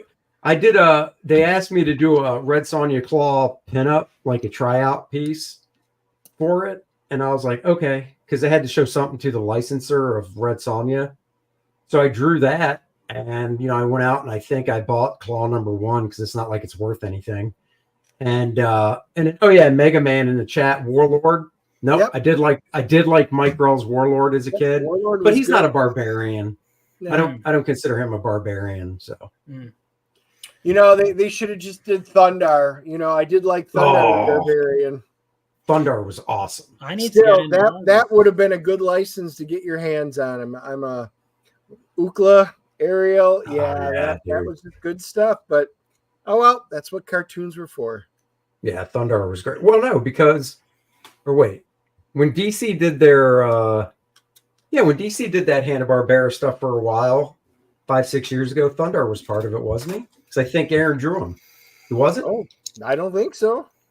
Yeah, because they had Gloop and Gleep or whatever their names were. Yeah, that's the Herculoids. Oh, okay. So he drew the Herculoids. Never mind. Yes. Nope. Thundar. What? Oh, I love Thundar. Yeah. Yep. But that's a cartoon. Sunsword. I was thinking comics. Well, it still bleeds in. No, So, it does. does He-Man count as a barbarian? Oh yeah, He-Man. Yep. But see, once again, growing up, He-Man was first a toy, which I bought. But then, yeah, when He-Man came out and in the comics at DC first, I got the DC Comics Presents that showed him first in the middle, the little short story. And then there was the Superman and Masters of the Universe team up in DC Comics Presents, and then the miniseries. So yeah, I bought all that stuff. But once again, you've got He-Man, which really was a barbarian-like guy, but it's set in a different world, Eternia, and it's also high tech. They actually had beam weapons and all this kind of tech. So it was kind of the best of both worlds in a way, because that also made everything very familiar for cartoons, which sold toys. Mm-hmm. Yeah, man. I mean, there's so many classic IPs that were just coming out around that time. Such a wide range. I've never watched He-Man either. Jesus, fuck, man. What about Thundercats, man? Thundercats. Thundercats? No.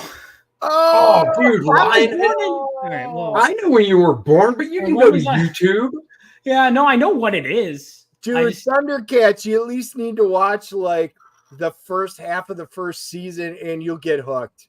Is it that good? All right, Thundercats. You were born. Wait, were you born in 2000 or 99? 99. Okay. Well, at least all three of us have one thing in common. The 19. first two digits of our birthday begin with 19. Yeah, there we go. And then mine is 82 and Dennis is 69. He's so I'm superior to like all the other kids in my year that are born 2000. I'm like, I was born a decade before you. Right. Vaughn is as bad as Rini. I reject that. All right. I reject that wholesale. Absolutely not. I mean, Rini had a good excuse. She grew up in Taiwan where it's like, bugs, what? Yeah. No, I mean, listen. No, when she knows something that I don't, that's American, I do get upset. I'm like, fuck. Oh, I remember having we were either on her stream or she was on ours. I can't remember, but we brought up Porky Pig and she's like, who? What? And we're like, what? She doesn't know Porky Pig. All right, I'm gonna give Well, she didn't. No, she does now. It was because we did the retro ad. On the back, and I put we did the Looney Tunes logo thing, and we were talking about Porky Pig. She had no idea who that was. Right. Yeah. That's nuts. Yeah. That's nuts. Yeah, I'm gonna have to. One of the things we are doing, because I'm starting a show where we talk about comics, and I'm like, I'll probably change up who I'm having with each episode, but the first ones you got planned, we're gonna do kind of a swap thing, almost like we're gonna do some Frank Miller to start. We're gonna do Ronin. And then his Daredevil run. And we're having Rini and Phil Diaz actually hasn't read it yet either. So then we're going to swap it. And I'm like, all right, now you can give us your anime shit. So then she's like, so we're educating her on Daredevil. Well, wait, it's not anime then. If you're reading it, it's manga. Come on. And she's going to give you, she's going to give you a Berserk. I know. Listen, I know. We already planned it out. She and so we're educating them on Daredevil, and then they're flipping it on us. And I'm like, all right, now you guys get to educate us on Berserk. Oh, very nice. So, we'll have to ask her. We're on Rini's show tomorrow night, so we'll. She's alive. That's good. Yeah, she's streaming from Taiwan. Yeah. Oh, is she? She's streaming from over there, so we're doing tomorrow night. All right, I'll come bother you guys in the chat. I'm going to be in New York Comic Con. What time are you guys streaming? Because I'm doing Pop XP. 9:30. 9:30. Okay, so if you guys, knowing she talks for a bit, so knowing you'll probably still be live by the time I'm done with that. Let's see. Daredevil is the greatest comic series of all time. I mean, Frank Miller's. I haven't read anything. I've read a few Nascenti issues. I haven't read. Oh, they're good. The John Romita Jr. stuff. Yeah, there was that, and then there's There's the Mutant Massacre tie-in, which I think was that Klaus. Hold on, I have it here. Mutant Massacre tie-in with Daredevil. Yeah, it was. It's Saber. He fights Sabretooth. It's like loosely. It's like set. I think it's like 2 issues if I remember right. It's one. It's a great issue. Hang on, who did this? Sal Buscema and Steve Lealoha. Steve Lealoha is criminally underrated, by the way. Yeah, he's good. Well, he's a good artist in his own right, and then he could ink people and bring a different look to their stuff as well. Full screen that. Let's see. Yeah, let's see it right here. So that's an issue with Daredevil. All right, I keep forgetting I moved my camera. Oh, that's cool. No, it's cool.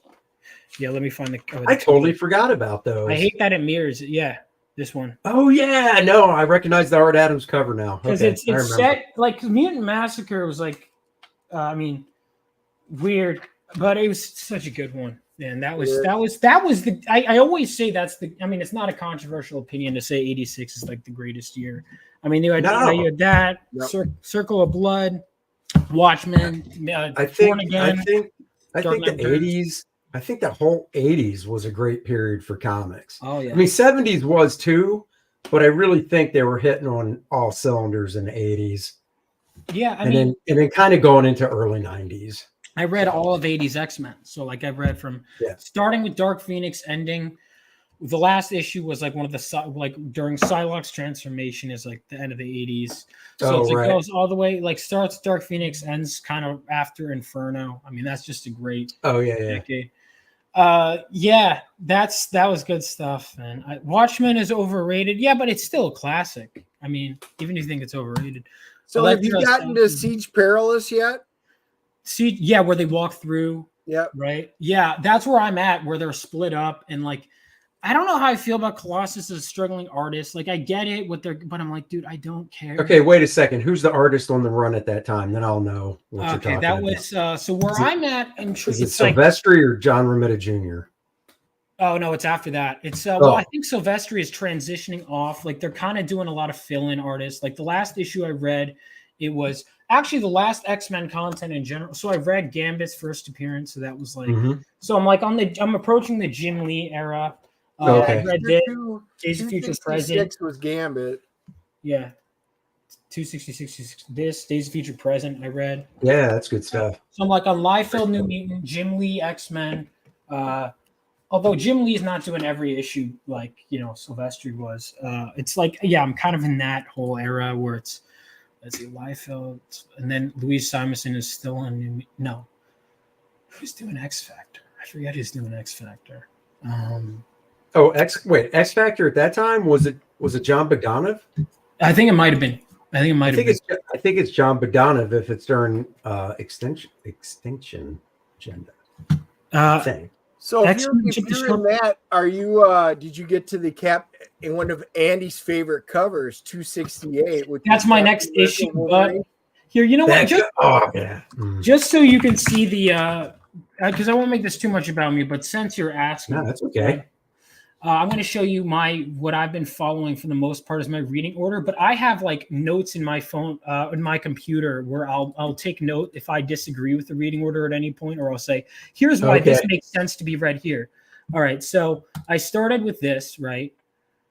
It's mostly straightforward, but then once they have 50 spinoffs, then it's like, you kind of got to figure it out. So like I'm reading all the way through here, and then there's like Introduction to the New Mutants, and it goes all the way, it gives you chunks, and it's back. Here's why you should read this. The graphic novel, God Love Man's Kill. Yeah, that's phenomenal. So it tells you like when God Loves Man Kills makes most sense chronologically, which is cool. Right before Wolverine, which makes sense actually. Like, so it makes sense because it's like it's right before the Wolverine miniseries is what this reading order determines, which I agree with. I think that makes sense. Because there's like a time skip after the Brood saga. So it makes sense that both those stories would be set there. Then you keep going. Let's see, where am I at right now? What website is that? Crushing Crisis. I'll link it. Do that. So where I'm at is, because I'm getting to a point now where it used to just be I could read X amount of X-Men. Holy shit, they even have that. And so they have that in chronological order, like where you should read it. Yeah. Because I always thought that was more of like an Elseworlds thing. Like, no, actually, I'm going to consider making more. The thing is, I have like so many things I want to talk about that I've seen no one talk about, but it's like, I don't know if they'd be interested. Like, I want to talk about Havoc's horrible love life in a video. I'm considering just doing more video essays. So So like, if you're into X-Men stuff, you just got to have Dennis on as your co-host, because then he Yeah. can fill in gaps. Because I mean, look at him. As soon as you said his horrible dating life, Dennis is like, I remember that. So- You can just Oh tell my from his God. reel. I mean, who wasn't? And then Polaris, seriously. So I it mean, was like, for those of you that don't know, it was like, so his, in a short span of time, like I'm talking maybe like a year or two in publication, his girlfriend gets possessed and then tries to kill him and all the X-Men, and then in retaliation he almost kills her, and then basically the one possessing her is like, she saw that, you like, so that's done. So then he goes with his brother's ex, kind of, with Madeline. Then she turns into a demon and dies. So that's girlfriend number 2 gone. Then in this miniseries, he finally catches a break in the Havoc Marvel Comics Presents. Turns out she's just using him to steal his powers. Then he punches her in the face. It's actually really would not be made today. That was, yeah. So that's girlfriend number 3. Then he finally gets another girlfriend in Meltdown, who also turns out to be a spy immediately after that, and then she dies. So that's 4 in like a year of publication that all turn evil. Oh, wow. So his life that is sucks. awesome.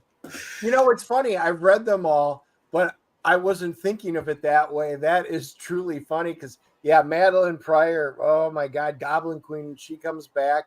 Wait, he dated Madeline Pryor? Yes, and yeah, well, she kind of brainwashes him and then dies. Yeah, which is why in the Marvel Comics Presents, he's literally getting over Madeline Pryor, and he meets up with this girl who uses him that way, and then the immediate next one in this timeline is another one where he gets used that way. So when you read them in that chronological order, it's like, holy shit, that sucks. That is funny, actually. Yeah, Havoc is one of my favorite X-Men. I think he's super underrated. Yeah. Oh, I love Havoc. Just the simple design and just. Yeah, and I love the fact that Cyclops and Havoc, their powers won't work on each other. So What's they that get into iconic cover? early fights and just start blasting the hell out of each other, and nothing happens to them. Well, it's a great brother fight because they're even. So it's like, no, you can't beat me. No. Let's see. I'm trying to find that. There's an iconic cover that's them shooting at each other. It's a Cockrum cover. This one right here. Hold on. Brother against brother. Right here. Yeah. Oh yeah, that's a great one. Yeah. And I love this shit. I wish I and that's the thing. I wish the X-Men comics I was reading I was this excited about. Like but I'm reading them because I want to have that feeling that everyone talks about. Go running to the store, reading that next X-Men, and I'm just like watching them get assassinated. And I'm like, this sucks. Right.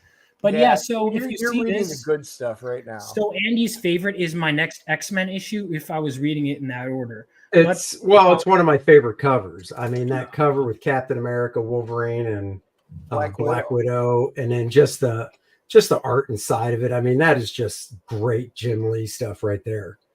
The reason I was asking about Excalibur is because I want to get to that issue, and then I read this. I'm like, okay, great. And then there was a huge Excalibur Starjammers chunk, New Mutants. Like, so yes, it is the next issue that I have to read, but there's just like a whole bunch of stuff in between, and then it doesn't happen until down here. Oh, wow. So I was wondering how much of it. X Factor, I think, is okay. I think it's all right. And Mega Man gave me this one for free, so I'm obligated to read this one. X Factor was good. It was, it's the new X-Men, so it was a way to kind of get the original X-Men back, Jean and, Scott and their X Factor. And it had its ups and downs, but it had more ups than it did down. But that's where we get Apocalypse. That's where we get Archangel. Right. So that's where some of the big stuff there happens. Yeah, I mean, there's one of the most underrated issues. This is actually a rare instance where I think the cover is just not great and the issue interiors are.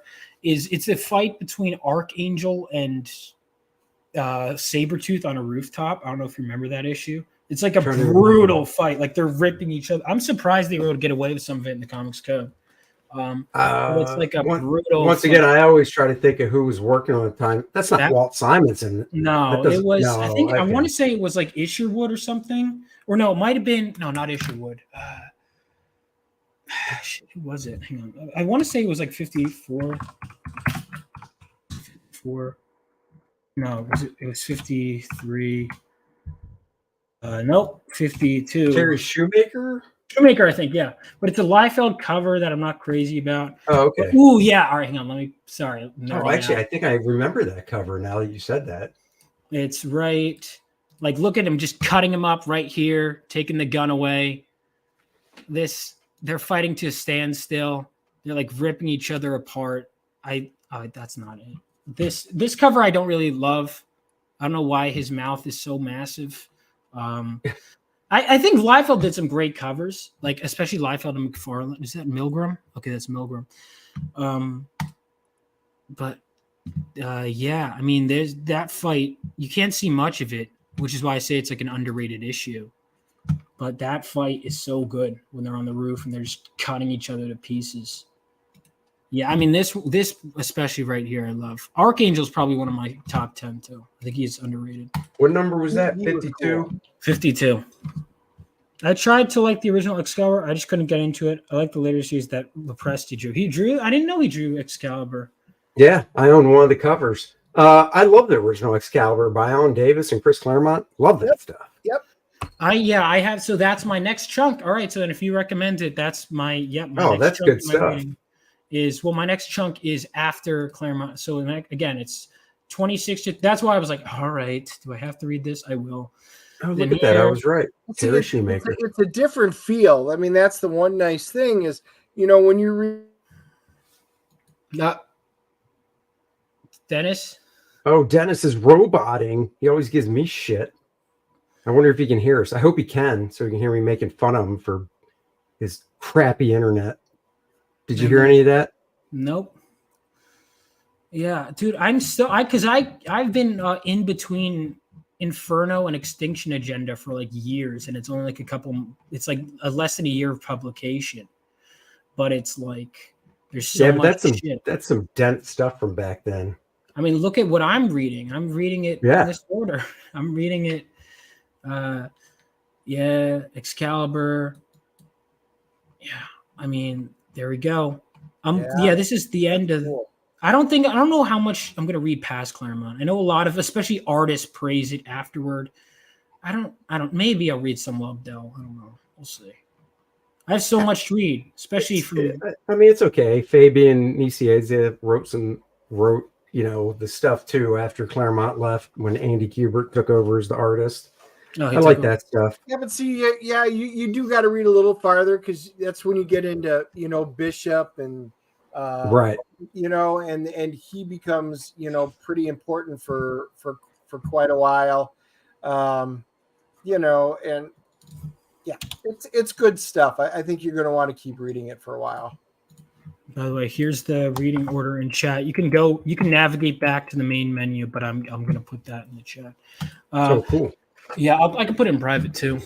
I'll just show you where I am, but then you can navigate back to the. Yeah. Cool. Yeah. So it's a lot, but I've been reading, and there's some stuff like I'm like, okay, I don't need to know about Quasar. So Nightcrawler appears for like what, a little bit in Quasar. I'm like, I'm fine. You know what I mean? Like, exactly. I'm like, okay, it's only that's number not 11. really Nobody cares about number 11. Why isn't that? Does anyone care about Quasar? Yeah, I do because I drew the book for a while. You bastard. Okay, I'm sorry. All right, wait. What did you? Oh, you did 11 issues. All right. I didn't start till issue 40, so I don't care. Okay. If it's before issue 40, I don't care. If it was like, hey, Nightcrawler's in 42, I would have been like, you're damn right he is. You better have your holographic number 50 ready, Vaughn, so we can sign it. How about you just shut up? Just because yours isn't signed. You're coming over tomorrow. Just bring it. It's not my fault you can't remember to bring a stupid book over to my house. Oh, I can remember it. One of these days I will. We'll do it on a stream. Yeah, but there we go. So that's all my nerd shit. John Romita Jr.'s best art selling is Uncanny X-Men. Dude, his Mutant Massacre stuff. Some of his stuff on X-Men was great. I think it's Mutant Massacre. Yeah. He did some great covers. Trial of Magneto. 193. Where I can. Yeah, you know what? Back. I'd go with that actually. I think I like this stuff on Daredevil, but I think when he did X-Men, he was really hitting on all strides. No, I'm gonna disagree. I mean, I like the Spider-Man too, but I think, and I've said this. I think I said this in my Daredevil reading order. His career best work is Daredevil: The Man Without Fear. That is the best work, and he. The Frank Miller miniseries. He even agreed with me on that. I told him in person. I was like, this. No, that's the Frank Miller miniseries. Yeah. That is some great stuff. I think that is his best work, and he was like, but he also, I got him to sign 211, which is the one where like Colossus breaks the guy's neck. That was a great issue. Yeah, that's the 25th anniversary cover. No one said, what's a short story arc in any series that I should read? I haven't read a ton of comic books. How short are we talking? Because 3-4 issues. I mean, because nowadays the first Wolverine miniseries, that's 4 issues. That's good. That Frank Miller stuff, that's great. That 4-issue miniseries is great. The Barry Windsor Smith Wolverine, when you put it all together, that can't be more than 4 issues. Weapon X, Weapon X. This Daredevil Man Without Fear, what I just mentioned, that one's good. Yeah, Daredevil Man Without Fear, you can get that as a nice 5. No, can you handle that? Can you? I mean, there's a lot of short stories within Claremont's run. I think it's best to read it all. Well, Dark Phoenix is 9 issues, but I think you should read. I always recommend people should read the build up to Dark Phoenix, just because you can read it on its own. You kind of have to.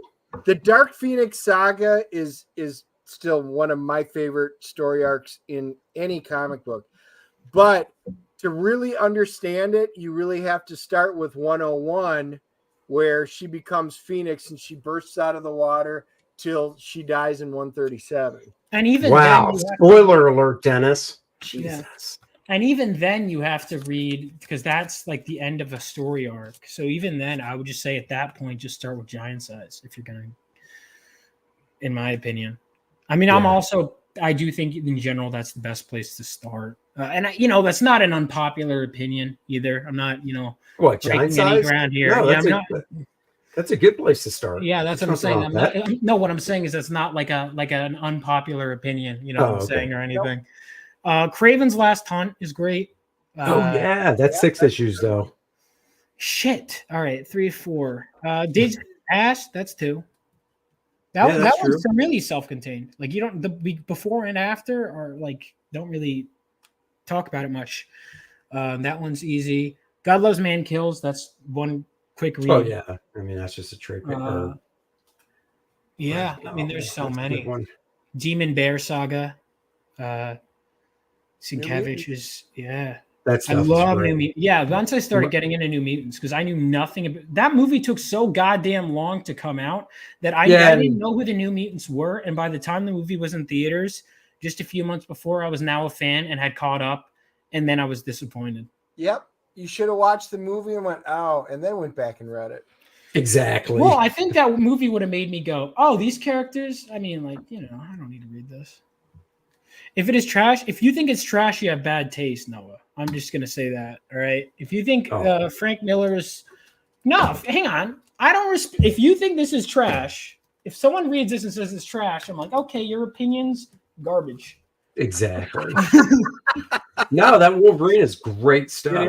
It's either great or you're so wrong. Freaking good. And it holds up. I mean, it is so freaking good. Identity Crisis is so fucking depressing, but it's so good. I think it's read you could go into the DC side. You could read Dark Knight Returns. I was going to say Batman Year One. Batman Year One. I'll have to get you guys on. I'm going to start. I'll have to start Comic Strip Club, and I probably won't do. Yeah.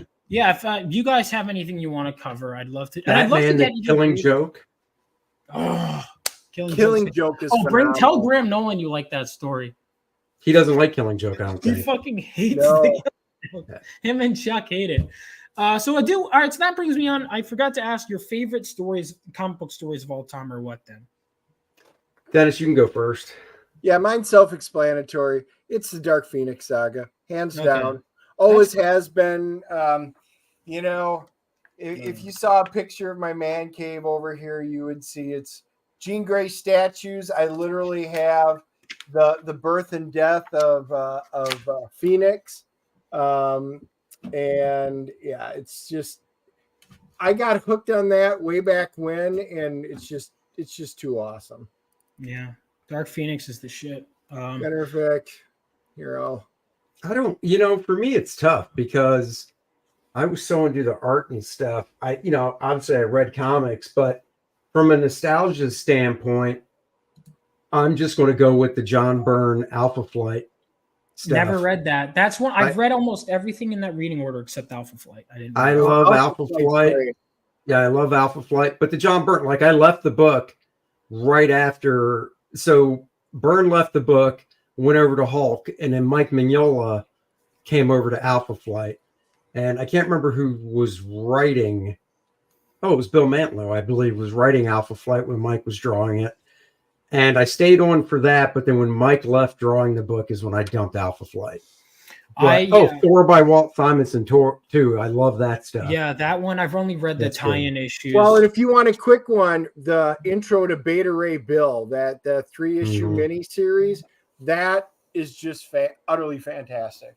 Yeah. There's a lot. I mean, there's so many good ones to read. I think you've got to. I think those are some fantastic ones. I need to read. I have a list of so many runs to read, and then also a list because I keep supporting the indies, and I'm like, oh sure, the piles because you guys, I'm catching up. I'm hearing all the runs you're mentioning on stream. I'm like, write that down. Then there's some you have to read if you're doing long runs. Like Secret Wars 2 is ass, but it tied into I'm considering doing an I know. Oh god, I'm considering Secret Wars 2. I'm considering doing a video. I don't necessarily think you have to read Secret Wars 2 to get the stuff. I like the original Secret Wars. Oh yeah, and 2 was. Well, what was good about the first Secret Wars is it was self-contained. It was not ass. You could go and you could just read it. You could read that on its own. Right. And it's perfectly fine. You didn't have to split it up. It was 12 issues. issues. 12 issues, like in the reading order for this, for example, it was like Uncanny X-Men, this, Secret Wars, this many issues, this, and you had to break it up into parts. And it would interrupt, like, for example, I actually think it's a great issue, but it just illustrates my point. Beyonder comes into the New Mutants, kills all of them. It's like, find out what happens. And then you have to read Secret Wars and like, oh no, they're back now. I'm like, fuck you. Why did you just interrupted the series, killed them off, bring them back? And then it's like, and then they basically kill him by like aborting him, right? Don't they like basically put him in like a baby machine? The Beyonder. I don't remember because I didn't care about Secret Wars 2. I did. Yeah, Secret Wars 2 sucks, but I'm considering making a video on it. Like the part where he knows everything about these characters, but then he doesn't know how to take a shit or how to eat at a restaurant. And I'm like, how the fuck do you know like all the intricate lore? If you reread it, it is like if you stop and think about any plot point for any amount of time, you're like, that's what? Yeah. It's it tries to be intellectual, but it is like I'd really love to systematically break down like why it is such a piece of shit. It is such a horrible story. It's so bad. There were like the part where he hooks up with like the prostitute, she falls in love with him, and then she like kills herself and he walks away. He brings her back, and then he goes, okay, don't be sad, but like I'm still leaving. And then he leaves. And it's like, why would you write this? Like, it's a horrible story. Who wrote it? Did Jim Shooter write? He did write 2, huh? I'm sure people were like afraid to challenge him. Like, just let him. It's only 9 issues. Well, probably, yeah. I mean, wasn't he the editor-in-chief at the same time? Well, all I'm saying is he wasn't editor-in-chief that much longer after Secret Wars 2. Now, I'm not implying anything. No. But like, it did introduce Boom Boom. Yeah, that was cool. Oh. That I don't remember. That issue's got to be worth something. I'm sure Dennis has it. I have it. Yeah, I got it signed. I'm interested in Superman a bit. Yeah, I need to read more. All-Star Superman. Well, I mean, All-Star Superman's great. I've got the trade. I liked it when it came out because it really has that silver or golden age, silver age vibe to it. Mm-hmm. Man of Steel by John Byrne, the 6-issue reboot is really good. Yeah, that one I need to read. And so is Superman Birthright, Wade and Linnell Francis Yu. It's good. Crisis is good, but even still, there's so many characters. I'm like, who the fuck is this? Like, I was reading issues 1 and because I was reading it. I know who the JSA are. I'm like, okay, I think my knowledge of DC Universe is solid enough. And then I get in, and it's like, hi, I'm Arion from Atlantis. I'm like, who the fuck is that? See, that's the problem, though, because seriously, though, that's a problem because unless you know a lot of the DC stuff before Crisis, you will get lost in. I thought I did. I was like, but what I'm saying is when Crisis came out for us, at least I didn't have that feeling when I was reading it, like, who's this or who's this? I might not have bought Arion, whatever of Atlantis, but I knew who he was just from being a collector. Nobody's mentioned Watchmen. Oh yeah, I mean, Watchmen's fine. I didn't read Watchmen for the first time until about 20 years ago. Really? Yeah. Oh, like just yesterday. Yeah. No, it was. It's funny. I was working at CrossGen, and I just met Al Snow, who was a WWE wrestler, and we were talking about, he's a big comic book guy, and we were talking. He's like, "You never read Watchmen?" I was like, "No." So he mailed it to me, and I read it. So that's cool. I liked and it. What did you think? You liked it? I liked it. I mean, the whole squid thing in N was a little like, but I like the overall, I dug it. And part of me, I'm always more biased if I like the art. So I'll always, even if a story wasn't that great, if I like the art, I'll be like, yeah, I liked it. Jim Starlin's Captain Marvel was great in the 70s. So Warlock was great. Oh, we got at least one new backer. All right. Something. Thank you guys. Thank you. Whoever did that. Thank you. Yeah, this is a great one. I'm looking forward to this story. I think it's going to be a lot of fun. I want it. I want this. We're so goddamn close. We are 94 and change. 5,000. Oh, you're doing the math. $46. He closes his eyes. I'm thinking. We know you have a calculator in front of you, Dennis. All right, Blevins, all these questions being asked, and all I want to know is how jealous of Vaughn's mop on his head is Andy. Real hard-hitting questions. Not that bad. Whenever Dennis comes over, he lets me run my fingers through his hair. Oh, yeah. So the problem is it's his pubic hair, which is gross, but hair's hair. God. Yeah, I mean, so many times Andy just rocks himself to sleep at night. He's just done it for decades, so it's fine. If I'm going to run my fingers through hair, it's got to be something long and curly, not that little short bitch buzz cut Dennis has. Dude, that's fucked up. Yeah, no, I was. I remember when I still am getting used to bald Nile. I remember. Oh, I'm used to that. Yeah. When there's a difference. Like if you shaved your head, it'd be shocking. But when you have just peach fuzz, too.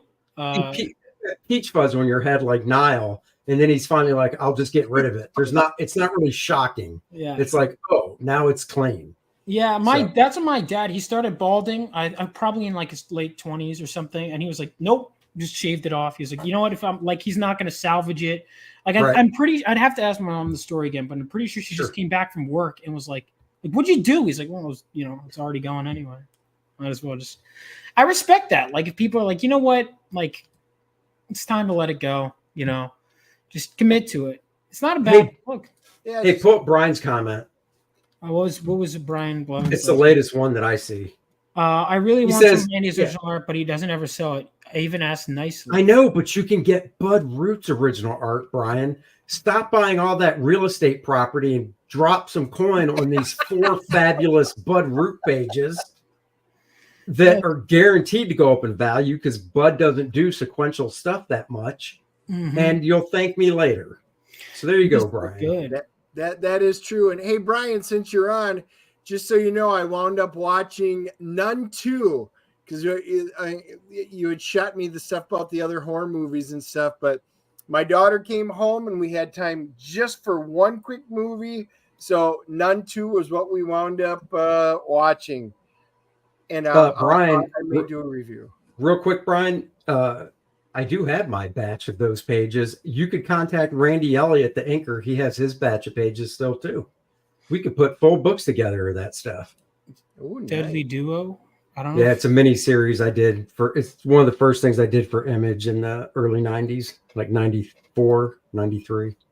Deadly. I'm trying to see if I can find it. So, and then there was a follow-up series I was supposed to do, but I agreed to do it, but then I had to back out. So the guy that did it, I can't remember his name, but he was a real like Todd McFarlane type inspired artist. So it was a really big departure for the first miniseries drawn by me, and then the second one by that guy. But Gotcha. Everyone, make sure to back this again if you haven't. And That's if you're right. watching this and you haven't subscribed yet or liked this video, make sure you do. I'm going to do the show. I have to decide on my guest because I'm talking to a few people and I want to make sure I nail down. But I'm going to have a guest definitely on Tuesday.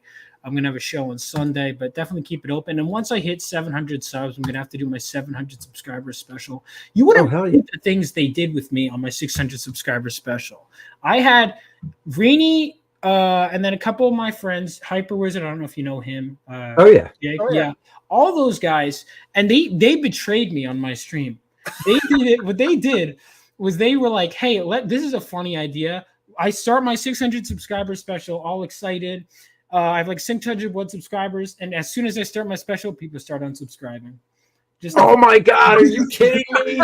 So we streamed for 6 hours, and the whole time, and they were on stream, they'd go back up, and then Rini, literally on my stream, they'd be like, "Hey, Jake, you want to unsubscribe?" Yeah. And they'd be like, "Oh, well, it's only 2 of us," and he's at 603. "Bobby, you want to join us?" And they would just keep unsubscribing. And then at the end of the stream, I did go up, but I ended the stream below 600. And then by the next day, I woke up, and they're like, people, I think even some people messaged me like, "Yeah, we were just fucking with you the whole time." Wow. Oh, that's harsh. It was fucked up, man. Yeah, no, yeah, that was what they were doing. It was really funny. Oh. Man. That's kind of funny. I hate to say it. No, it's really is. funny. I made an edit of it. Hang on my channel. I mean, I'll send the link to you guys. But yeah, I just made like a short. It was because it was a 6-hour stream. I just edited it down to just all the moments of them just fucking with me. And Right. It was really, or like I'd say something that would like an opinion that someone would disagree with, and they'd be like, "All right, unsub." And it was just, my God, that's too much. I'll have to watch that in later. my chat. I took part in. Oh, thanks, Zachary. Totally worth it. Yeah. Thank you, Real Zach.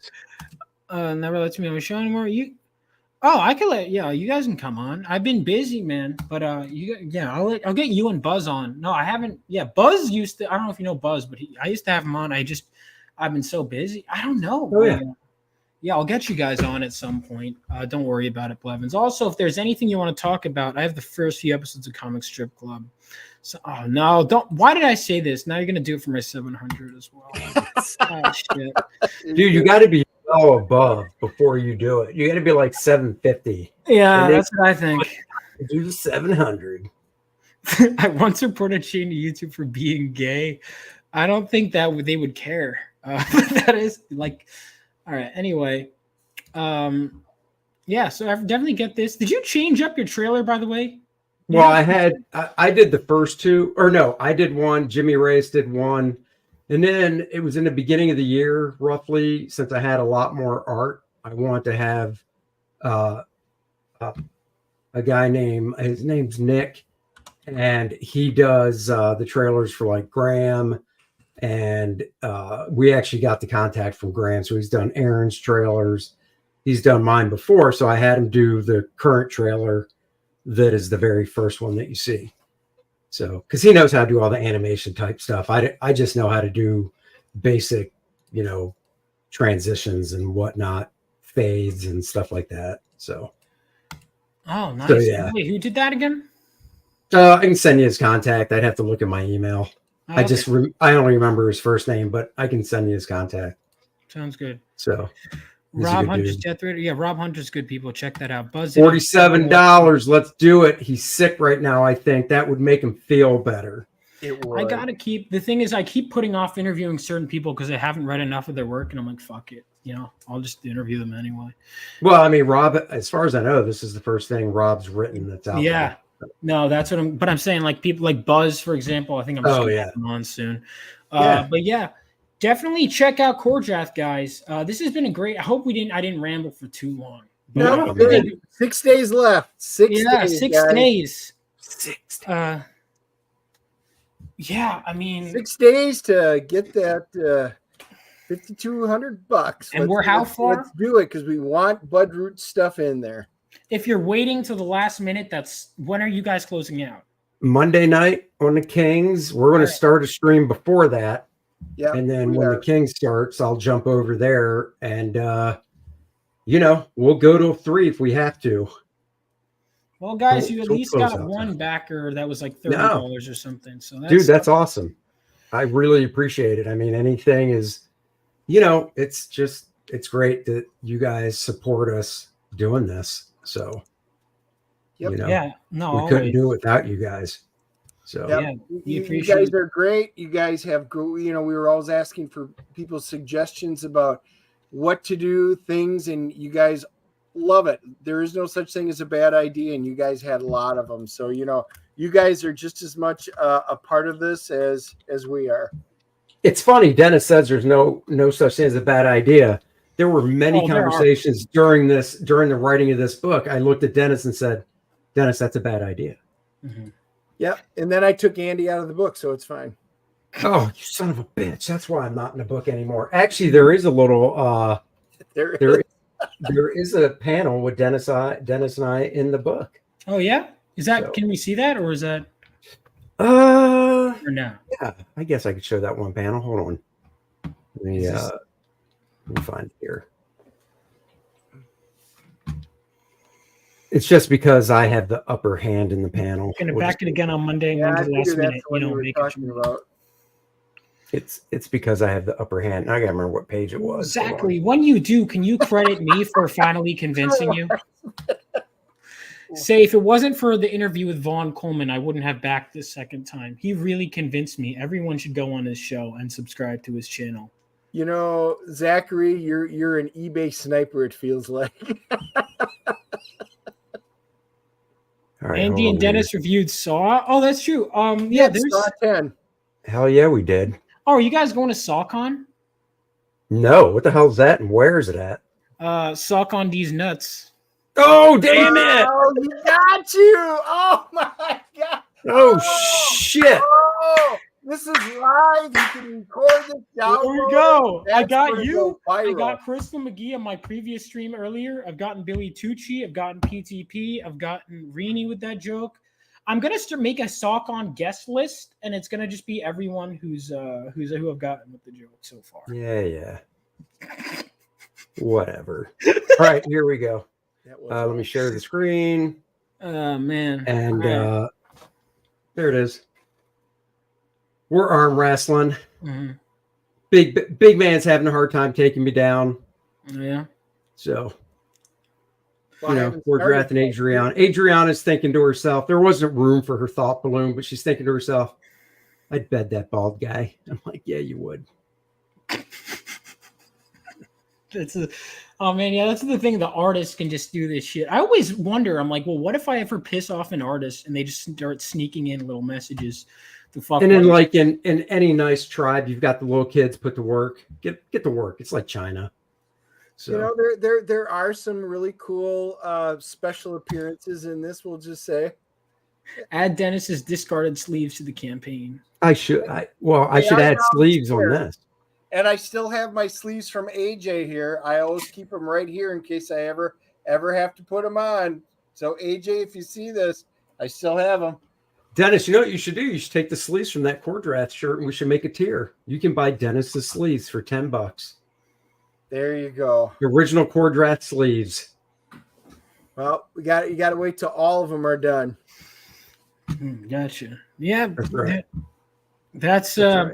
I was debating if I wanted to do, because initially my plan was to have like tiers where you can get drawn in, but I figured my first book, it's something no one knows, so I'm probably just gonna have the book mostly, if not fully done, when I launch. But maybe for the next one. Sure. But this looks great, man. I know Cecil was in Fiendish.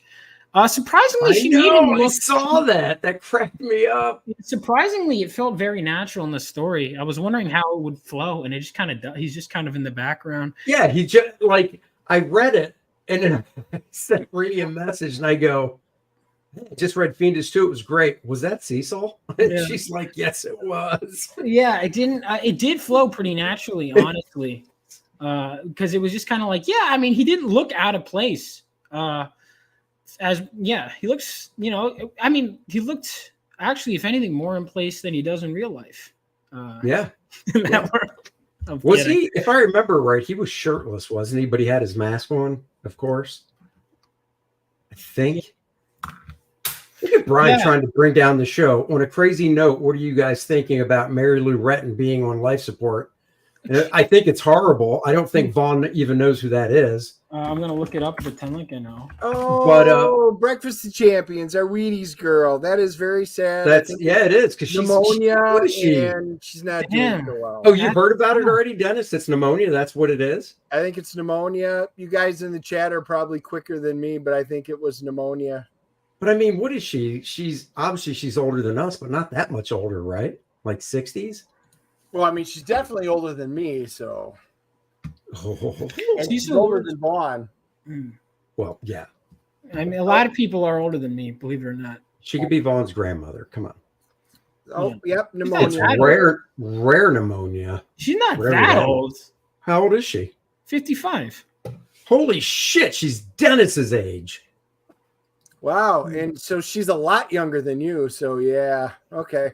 Wow, she's only 55. Holy shit, that is so sad. Yeah, Wow. I remember watching her in the Olympics. I know. Man, that's look at.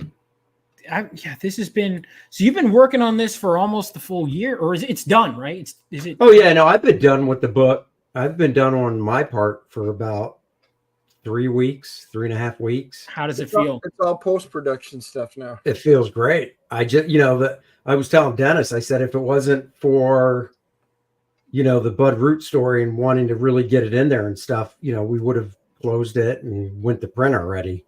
But we really want to get the Bud Root story in there. But at the same time, we got to shut it down on Monday so we can get it to the printer next week so we can get the stuff back before Thanksgiving and start shipping it out. So, Yep.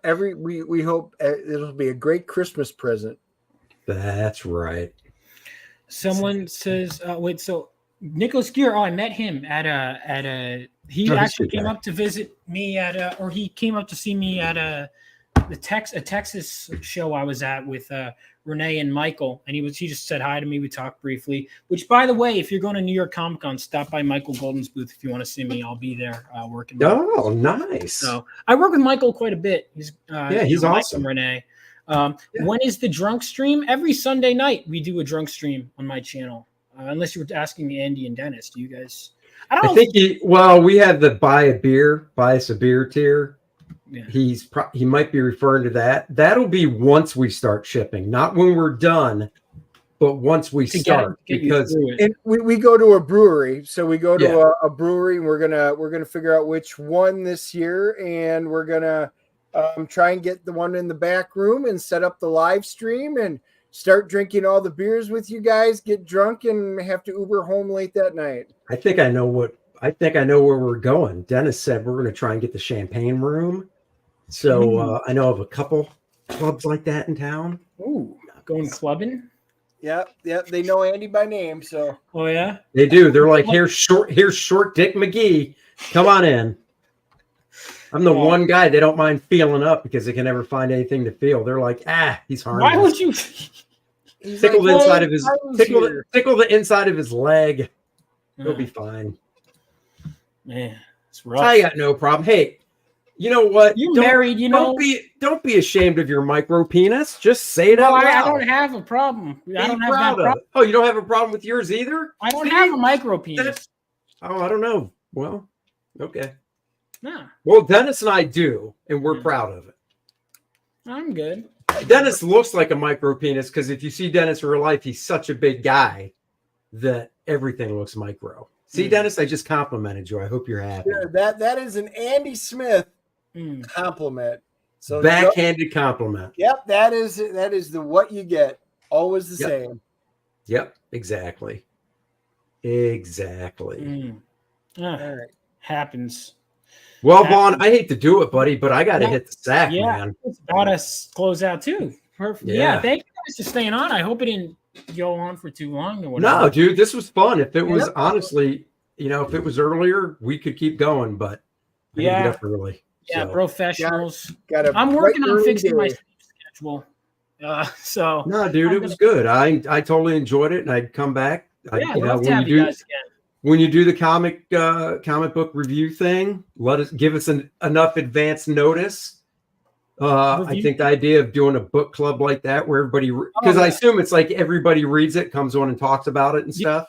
Yeah, if there's anything you guys, we got to figure that out. I might start doing that soon, honestly. Nice. I'm figuring that out. That'd be fun. All right, we'll do that. All right, hey, thank you guys. Brian says there's a chance he's moving to Cary, North. Really? Well, talk to us if you do. But I mean, you just bought all that stuff down there. What are you moving for? Yeah.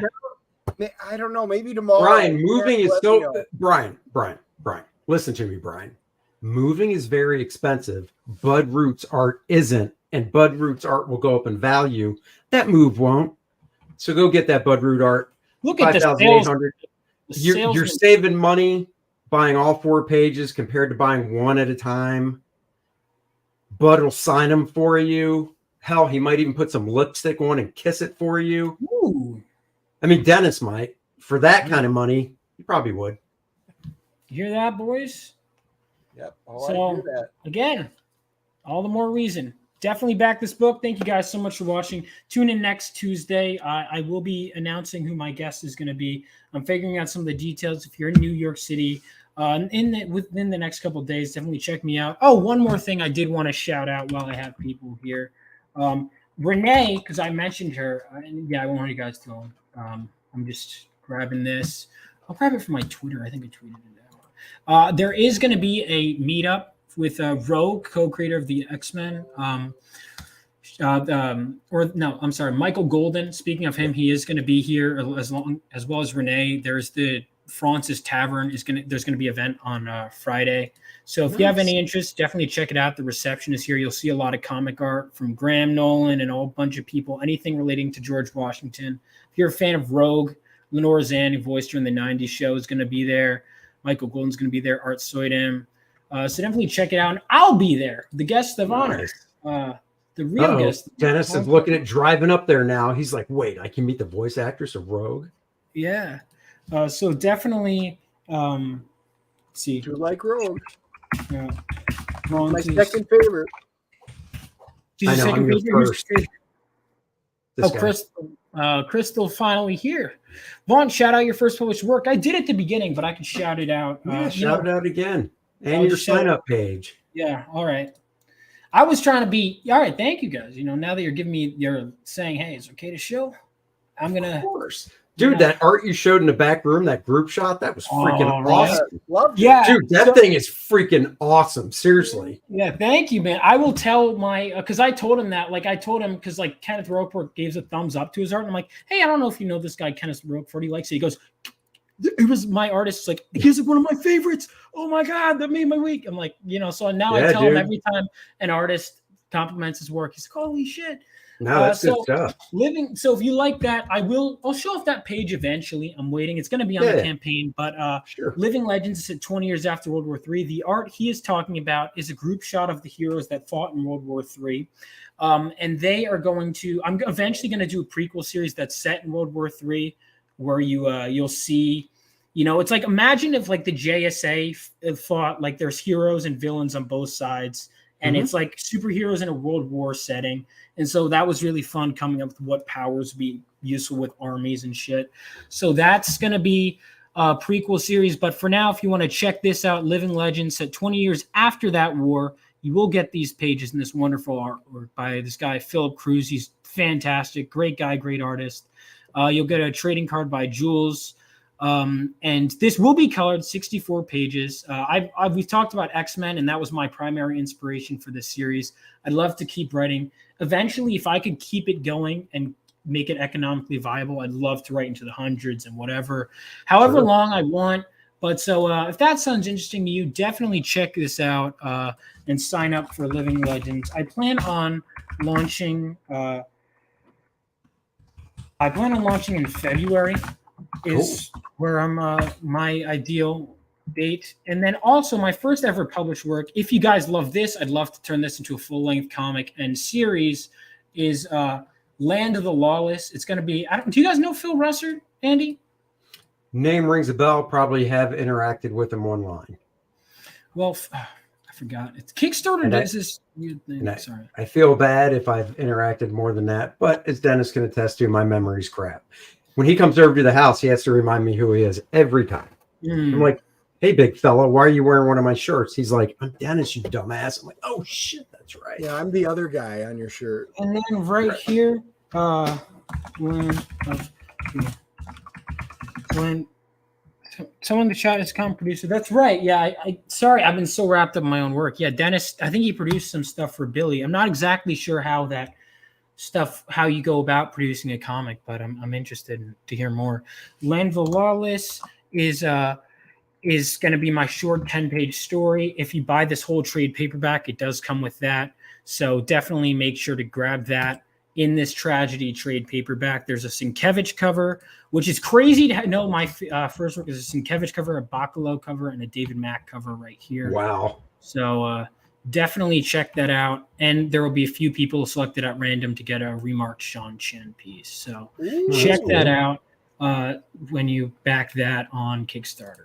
And thank you guys so much for stopping by. And oh yeah, dude, thank you. Next time. Of course, my pleasure. Have a good one. And yeah, man. Peace out. Go back, Hordrad. Hell yeah.